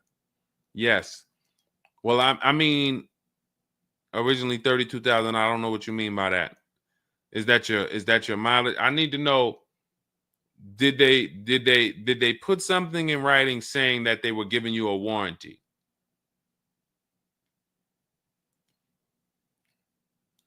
We'll try to work through this, because it's no different than if you bought a car from them. There's a bank involved, but it's a used car. It's no warranty, and they're pretty much holding on to it and trying to fix it. And if they can't fix it, we need to know, are they obligated to fix it or not? If there's nothing in writing saying, hey, you have this time where you can bring it back and we'll fix it, then that's gonna be that's gonna be hell for you. So we really don't want that. So, but I can't tell you how to approach this without knowing what is in writing. And again, when you get my book, not you, I'm just gonna try to help you through, but I'm talking to you. That's why we have step 6 is paperwork. Because when you're sitting there looking at a bunch of paperwork and they're telling you to sign it, okay, sign this now. All right, this is your motor vehicle stuff. This is your okay, do you want this? What is important and what's not? What is important and what's not important? Out of all of this stuff, there may be 1-2 words on here that I need to know. I need to look at that buyer's order, and I need every used car, every single used car. I need to know what the warranty is when I drive off. Is it as is? That means when I drive off, it's on you. If the axle falls out on the highway 5 miles from here, you just signed an as-is deal. Buyer beware, it's on you. Is it 30 days, 1,000 miles? Who's going to do the work? Is it from the manufacturer? Is it from this dealership? Where can I go and use this at? You got to come back here. Do I have to go? Is this a nationwide warranty? I need to know what is covered on this paperwork so that I don't end up in a situation that we're trying to get out of right now. The warranty is through portfolio protection.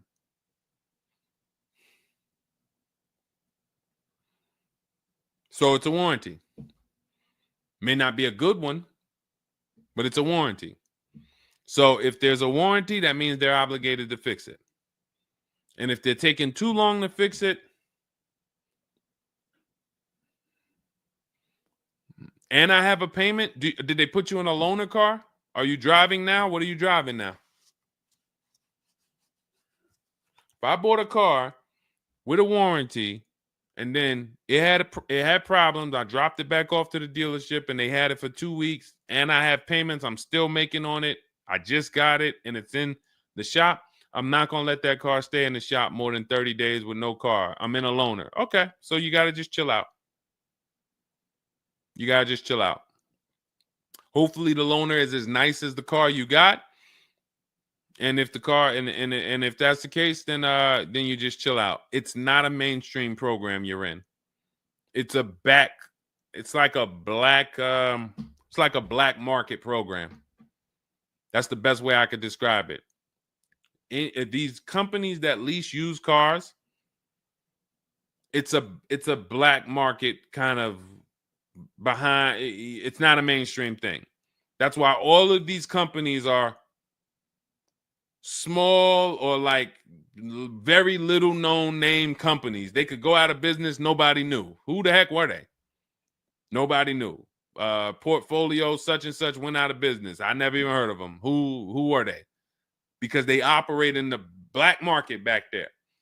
So the general manager refused to pay the $4,300 for the corrosion on an important part. Again, what's your payment on the car? I just want to, I think this is a valuable lesson. They've had my van since from June 19th. Oh, they've had the van for that long? And you've been in the loaner?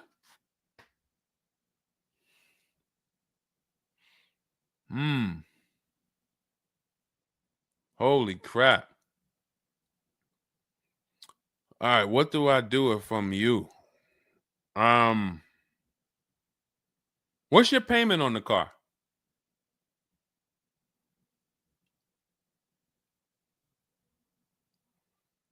Company had your car for months. You leased it, dropped it off because it was having problems. They've had it for months and can't fix it. And you're paying $775 a month. What kind of vehicle is this? What kind of vehicle is this that we're paying $775 a month for?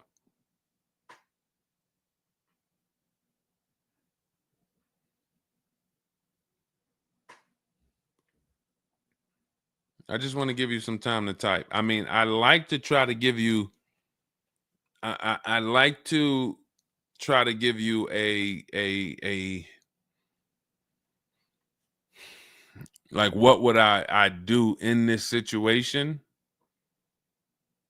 And then you have to realize that you can never put yourself in this situation again. Pacifica, a Chrysler Pacifica. It's just getting worse and worse. $775. Do you know what you could be driving for $775?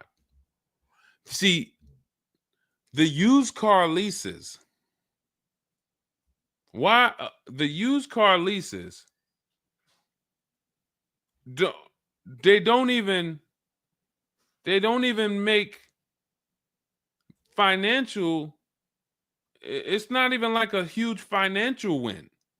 If you'd have told me I'm driving a Chrysler Pacifica and it's $300 a month, $250 a month, then I'd said, okay, well, maybe they're giving you a stupid deal. But I could show you 5 cars for $775 a month that are $80,000 and $90,000 cars, brand new cars. I'm sorry, for $775 a month, I can show you $775, $60,000 cars, $55,000 to $65,000 cars, no money down. I also traded in a Buick and they gave me $2,000 for that. Listen, dear. All right. They want to keep you in the car. God, how can you get out of this car? Oh man. And just so you know, some situations you can't get out of. So it's not like there's always a way out. There are some situations. That's why the reason why I want you to have my book, 7 Steps, Cars from Home, 5-star rated, Google it. The reason why is because you're not going to, once you sign that paperwork, it's not as easy as you've been taught to just get out of it. If it's a bad deal, if it's an overpayment, you go switch your car, it doesn't mean you got out of that deal. You just got out of that car.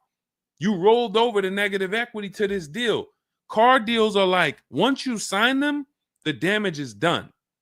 And then it's about, all right, what's the best way to get out where I lose the least amount of money on this deal? But I'm going to lose. Negative equity, it's going to be there. So it's much better to arm yourself beforehand than to say, all right, I'm in this situation now. How do I get out of it? Because some situations can't be gotten out of. People used to walk into the dealership, they got 15,000 of negative equity. Oh man, you can't get me in nothing. Can't get you in nothing. Well, when I put you at this car, you see this car, you like it, right? Yeah, man, I like that. All right, I got you the $450 a month on that car. That's a good payment. Absolutely, man. Come on, I'll take that right now. Okay, now let's bring your $14,000 of negative equity over. Yet $450 a month. That goes up to now $700 a month. Oh man, shoot, man, yeah, nah, that I can't even afford that. But hey, here's the bad part. Even if you could afford it, the bank's not going to approve it. So it doesn't matter if you could afford it because the bank's not going to approve it. So you cannot get out of that car. So that's why you arm yourself now. That's why I'm telling you, before you need a car, before you go sign the paperwork, make sure that you are armed with the right information. So now, if in this particular case, and you have a cosigner, you put a cosigner on here, told us to wait 6 months, and then we can switch owner names and info. Every time I think this can't get worse, you make another comment, and it just gets worse and worse. They called me in yesterday to pick it up, and the same problems were present.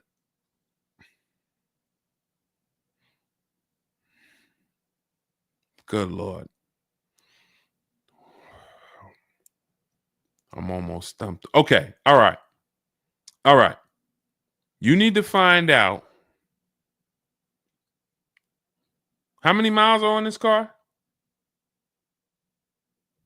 How many miles are on this car? This is not a good situation. So that's why it's harder. And what I'm about to tell you, it might not even work. You may just be stuck in it. I'm trying to see if we can slice it any way possible to give you some form of solution. But if they keep giving you the car back, same issue, 60,000 miles on the car. Okay, so what I would do is you call and get the payoff. It's gonna be low. I mean, it's gonna be high. Call and get the payoff because your payment $775. I'm trying to see if you can sell your way out of it. Can you do a lemon law on a used car?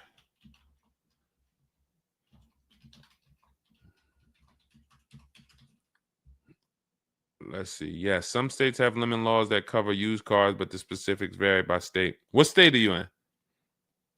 If they can't fix the same issue, but it's an aftermarket warranty.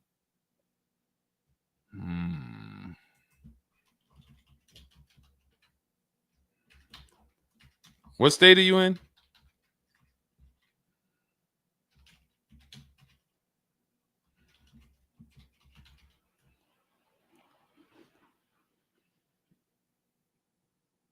Maryland. Let me see. On a used car, Maryland. In Maryland, the lemon law primarily focuses on new cars or lease cars. Nope, that's not going to work.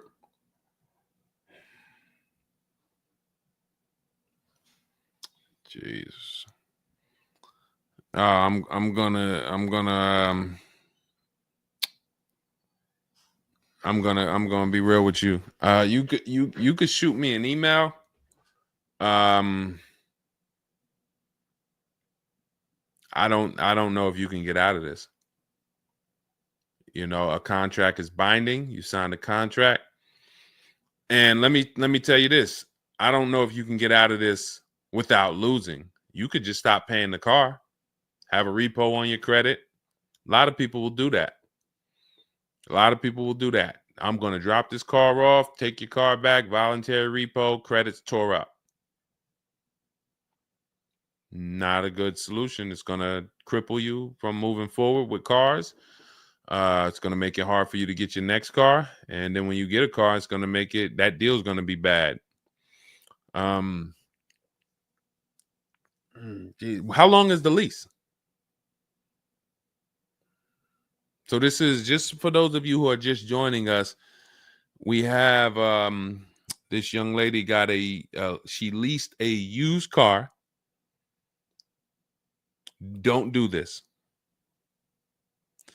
And again, I'd like you to email me. Maybe I'll think of something that will come up as a solution. But you know, I trust you're gonna learn from this.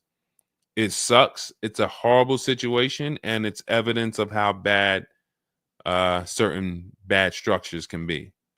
Because and again, I know some of you who've joined me for a long time, you may be used to, well, Deshone has a solution for everything. Not everything. There's times where you are too buried, and the only thing that will heal the wounds is time. That's the only thing. The deal is done. You have to pay down the deal. And then in a year, 2 years, you might be able you might be able to make a move, but you have to suck it up, bite the bullet, and we might be able to lean on them to get the car fixed. 78 payments. How? You said you leased it. This is a loan then.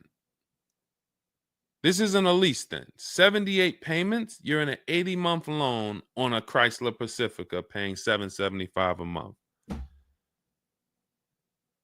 It's not a lease, that's a loan, and it's 8 years that it's 7 years. 7-year loan.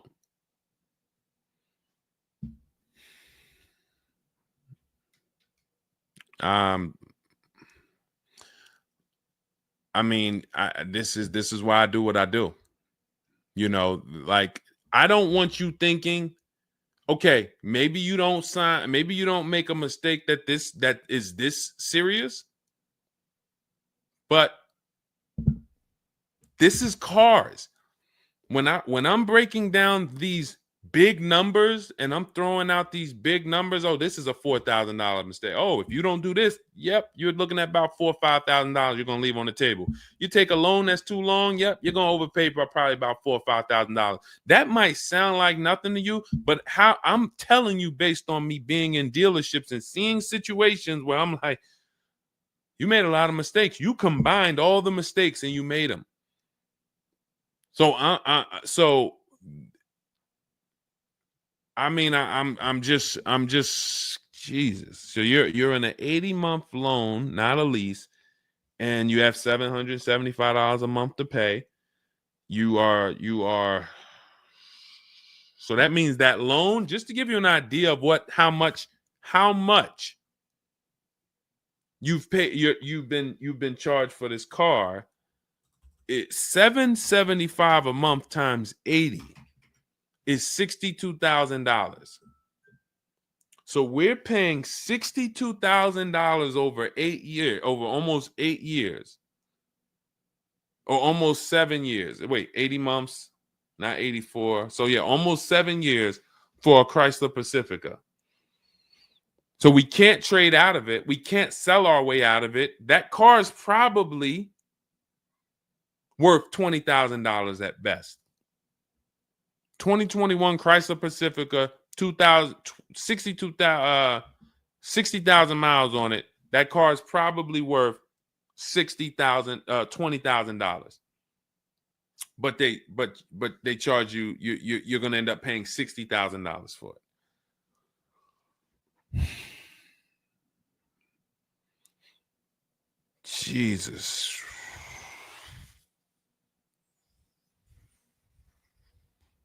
Most people will let the car go. Most people will let the car go. I don't. If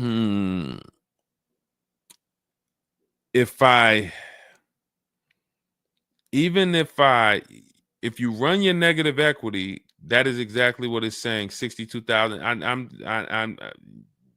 It's exactly what it's saying. $62,400 to be exact, including the $2,000 down payment.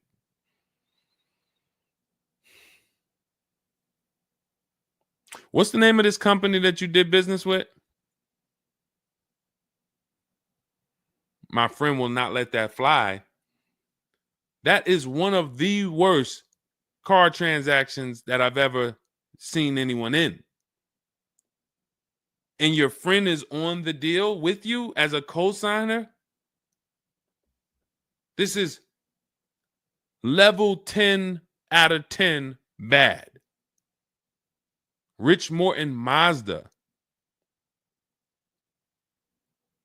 Do you know what your credit score was roundabout when you made this deal? Rich Morton Mazda in Maryland. Everyone remember that name. Rich Morton Mazda in Maryland. Stay away from them.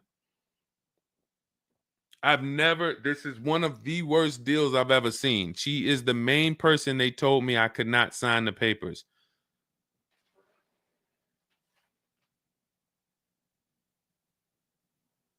Oh. We wouldn't be friends anymore. Now, here's the truth. Nobody pulled the wool over anybody's eyes. We looked at these numbers. She didn't say to you, wait, these numbers look crazy. I'm not signing them. You're not getting this car.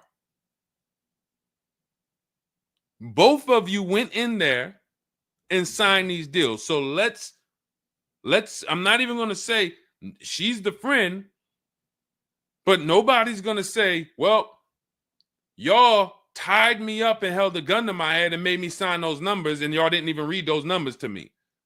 So, but, jeez,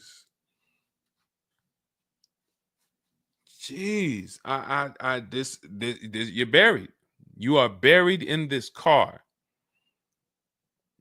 The only way, and what's crazy is, even if you voluntarily let it go, you ruin your friend's credit. Because she's the one who signed for the car. Bad, bad, bad, bad, everything bad. I wish there was a silver lining that I could think of. What I would do is, as soon I would find, you need to find out how upside down you are. You need to go on CarMax, write down these 6 sites, write down these 6 websites. You need to go on CarMax, Driveway, Kelly's Blue Book, Cash Offer, Auto Nation, Carvana, Car Gurus, Cash Offer. And you need to see what that car is worth. Let's say they say the highest offer is $25,000. $25,000. The total of your payments is not what you owe. That's what you would have paid after 7 years. You need to call the bank and you need to get the payoff. That is what you do tomorrow morning. You go on those websites tonight or today. You find out what this Chrysler Pacifica is worth. And then you call the bank tomorrow or the next or whenever, and you get the payoff. And you need to know what that gap is. If that gap is $25,000, then I am trying to get out of that car, and it might not be this year. It might not be this year, but I need to right now. I would go into an electric car lease where I could get, like, there are certain electric cars, and if I was shopping them, I would choose a bunch of them that were 50. I mean, I got a couple people who've gotten Like Val, she just got her electric vehicle. Some of these electric vehicles people are saving. This is a 1.16, but even going back to Zafrina's first deal, she got an electric car and she probably got like close to 17 grand off the car. Milligan, I always use Milligan because she got one of the biggest discounts ever using what we use. It's an electric car, but she got, where's Milligan? I got to label these better, Dolan. Remind me I got to label these better because I cannot just cycle through these. Sean got 20 grand off. The reason why you need a car that when you shop your deals, you need like $30,000 off the price of the car. And because right now you're paying a high payment and the car is worth nowhere near what you're paying. So as you pay $775 every month, you're paying it towards an asset that is worth nowhere near what you're paying. You also need to find out if you have gap insurance. So I'm going to give you those 2 homework assignments. And then the next time we're live, you jump on the show and you tell us what you did. Those 2 homework. Find out if you have gap insurance. And then you need to get your payoff and go on those websites and get the cash offers and find out what the gap is. Because if the gap is $25,000, then what I'm doing is I'm shopping. If you listen, you get, if before I tell you to get the book so that you can shop a bunch of different electric cars from home, you need to get $25,000 off the price of some electric car.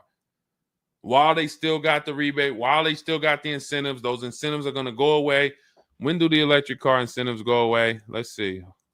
Hold on.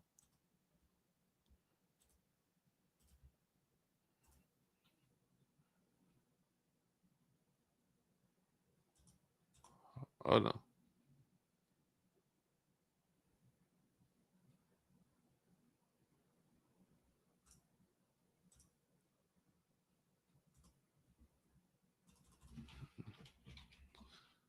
When do EV incentives? I'm going to tell you, you're probably going to see, we're not talking about tax credits. You're probably going to see huge electric vehicle incentives for the extended future because they're still building them and not many people want them right now. So you need to get like $25,000 off the price of some car or more. Like I said, with Milligan, she got she got almost 27,000 off. And then you would roll that over into a new car and you would lease it. And your payment's going to be high, but you're going to be in a good car.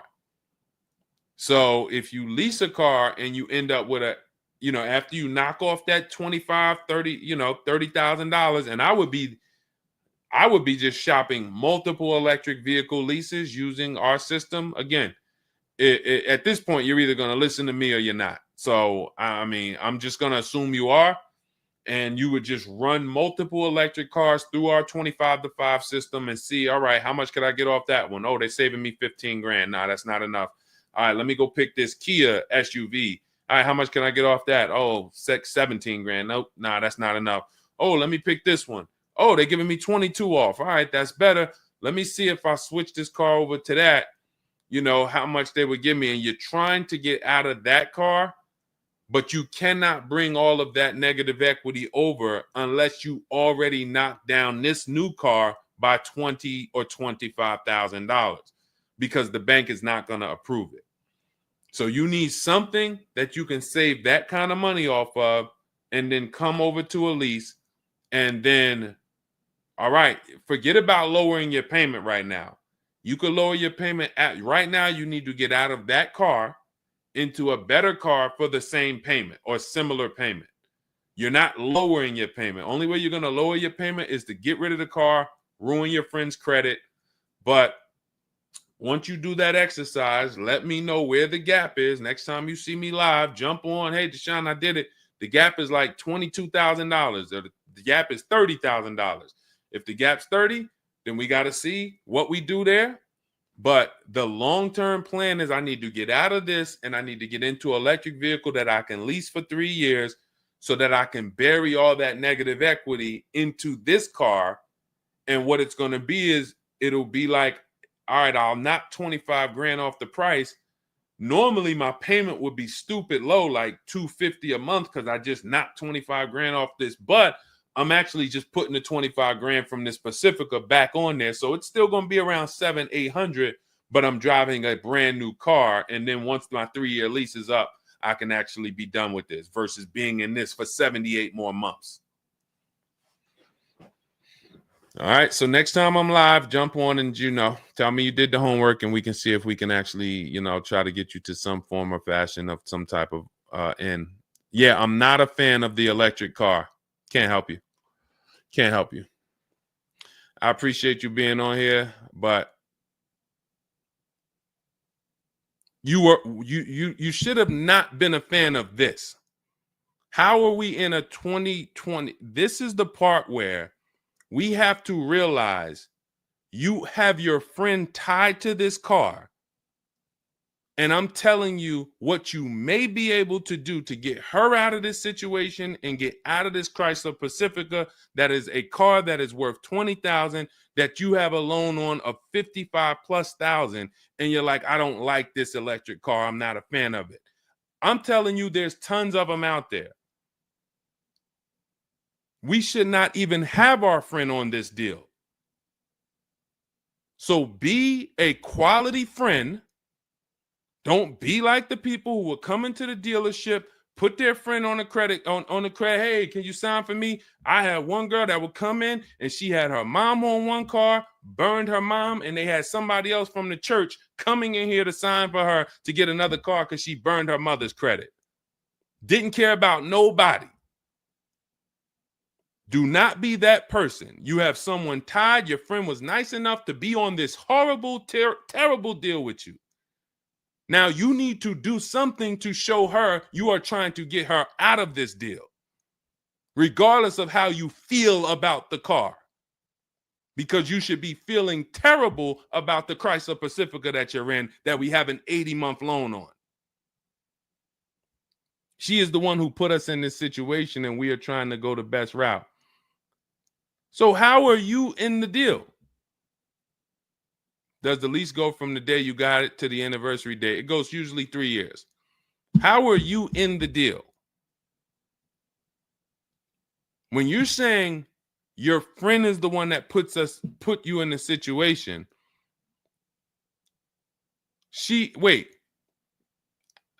in one breath you're saying, believe it or not, she's the one who encouraged me to get it. And then in another breath, you're saying she's the one who put me in the deal, who put us in this situation.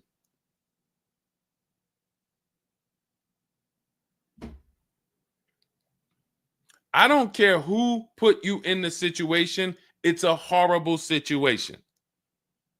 So if you want, that is the only solution, and it may not even work. So let me just be clear.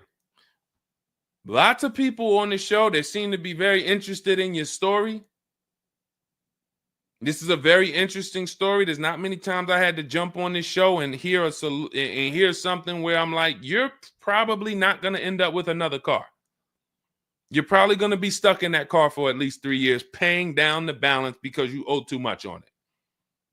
And maybe you can lean on them to fix it, but there's no lemon law, so it's not like you can actually put it through a lemon law. So you might just be giving it back to them to fix, giving it back to them to fix. But you're in the loaner and your friend's on the paperwork. So that tells me the car was for you. It wasn't for your friend. So your friend signed for the car knowingly, may have encouraged you to get the car. Yeah, girl, I'll do it. Listen, I want to see you win. Look. Maybe didn't know what she was signing, didn't understand. All right, you're $775 a month. Can you afford that? Okay, yeah, I could afford that. Okay, perfect. All right, I'm going to sign for it. Didn't realize maybe it was for 7 years. and didn't realize that, oh, shoot, you're going to be paying 60 grand for this car, and didn't know, oh, this car is going to be in the shop, but it's your car because you're the one in the loaner. It's not her car. She's not in a loaner. So there's only one potential solution where you could even think about getting out of this car, because no one can get you out of a car that you're $30,000 buried in. There's no bank. You could have a 900 credit score, never missed a payment in your life. No bank is going to approve taking $30,000 from this Chrysler and putting it onto whatever new car you decide you want. You need to get a huge discount off of some car. There's no car that's going to give you $30,000 off or $25,000 off except an electric vehicle. So if I'm telling you something that may not even work, but it's your only route, that's all you got. You want to come up with something else, repo the car, ruin your friend's credit, I got nothing to do with that. My only job is to try to provide and advise a solution to when people tell me, this is my situation, this is my goal. Normally people have 2 or 3 options. You have half an option. Like, you ever play spades? 1 and a possible, 3 and a possible. You have none and a possible. The possible might not walk. But I'm telling you, do this exercise, and then we can see if that possible will walk. If it doesn't, you got no books. You stay in the car, and that's your only option. It's a bad situation. One of the worst I've ever seen. And I'm not saying that to beat you up. I'm saying that so you realize the severity of the transaction. So if I have to bite this bullet and I got to pay this car for the next 2 years, 3 years, it's because I'm in a bad situation. And then when I pay down this car, maybe I can make a different move in 2 years. And then I'll be much wiser before I make my moves, so that I never end up in this situation again. Okay? So for everybody who joined, this was great. Again, my goal is to keep you from ever making mistakes. Every mistake you make on a car transaction costs you thousands of dollars. There is no the least expensive mistake you could make is getting gap insurance when you didn't need it. Getting gap insurance when you didn't need it, you just paid probably $400 or $500. You didn't need it. All right, you lost $400 or $500. That's the least expensive mistake you can make on a car. Everything else is thousands of dollars, $2,000 mistakes, $5,000 mistakes, and more.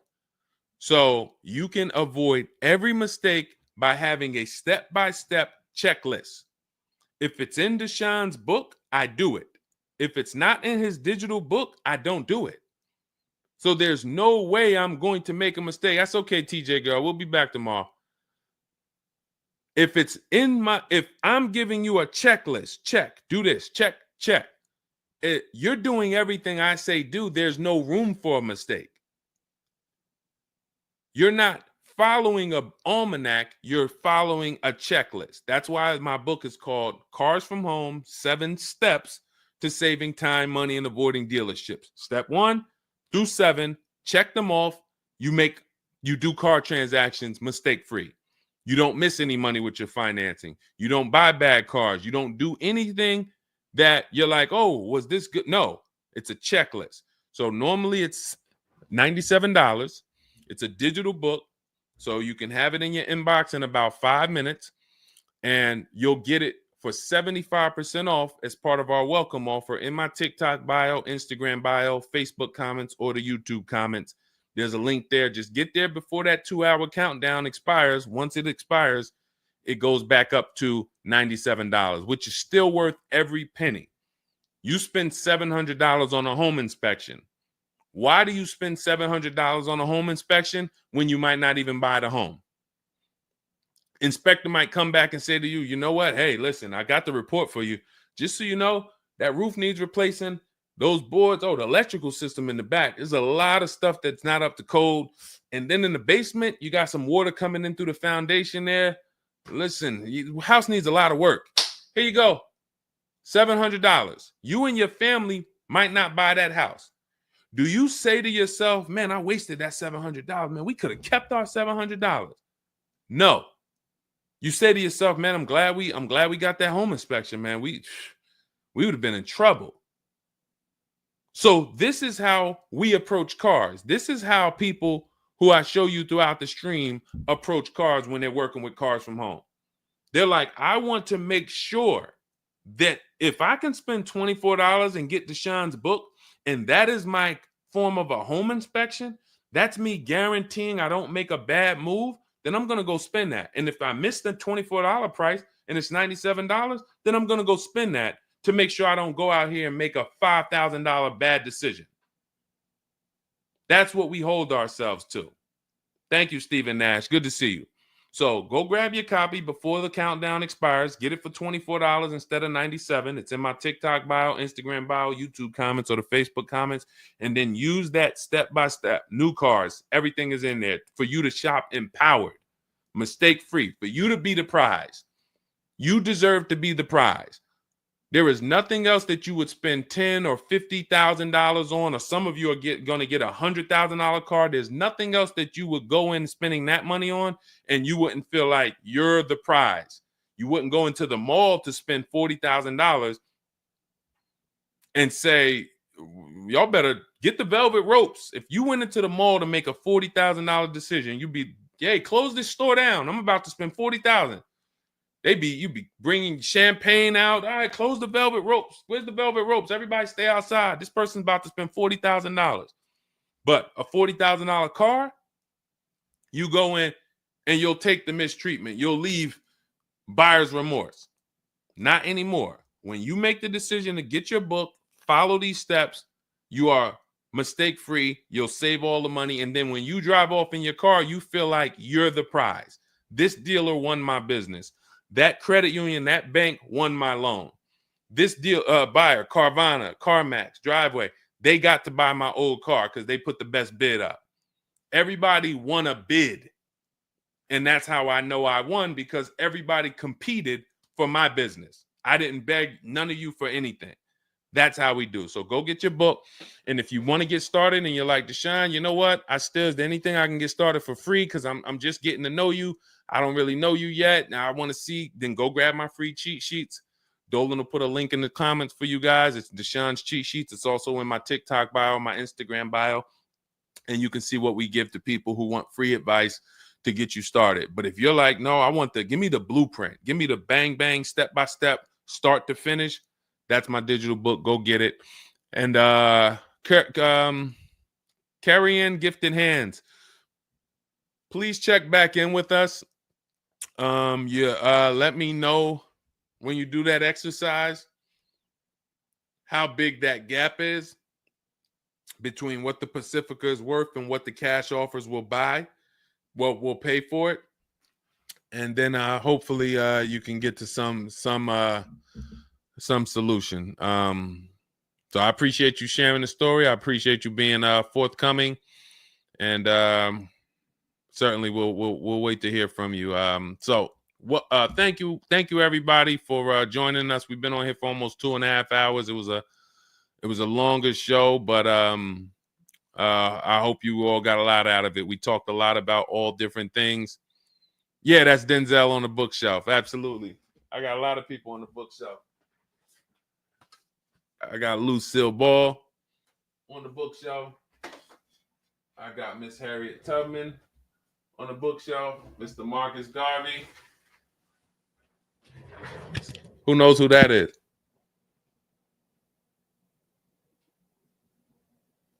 That's the great one.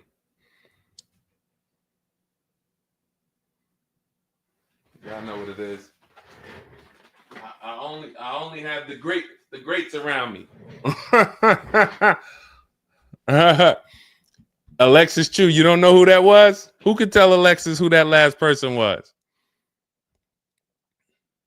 Man, you better get up on the honeymooners. Yep, that was, yes, TJ girl. Yep, Jackie Gleason. Yep, that is right. The great one. So yeah. So yes, so it was a pleasure. We'll be back. We'll be back for another show. When you see us, jump on, get your questions answered. For those of you who have my book, I want to thank you. Shout out to I saw a couple people say they grabbed their book and they were using they were ready to use it. I would get the paperwork through email, never received it. I need your help. I bought 2 brand new cars. I was told I would get the paperwork by email, never received it. So call the dealership. Call it. You bought 2 brand new cars. You said you would get the paperwork by email. You never received it. Call the dealership and, hey, where's my paperwork? Ask for the finance manager. Where's my paperwork? That's what you do. All right. So, all right. I'll let everybody go. I'm tired. I can't even get myself together. This is, I'm gonna jump off and we'll be back. We'll be back for another show. Make sure you get your book in my TikTok bio, Instagram bio, the comments, or the Facebook comments or the YouTube comments, and I'll see y'all on another show. All right. God bless you.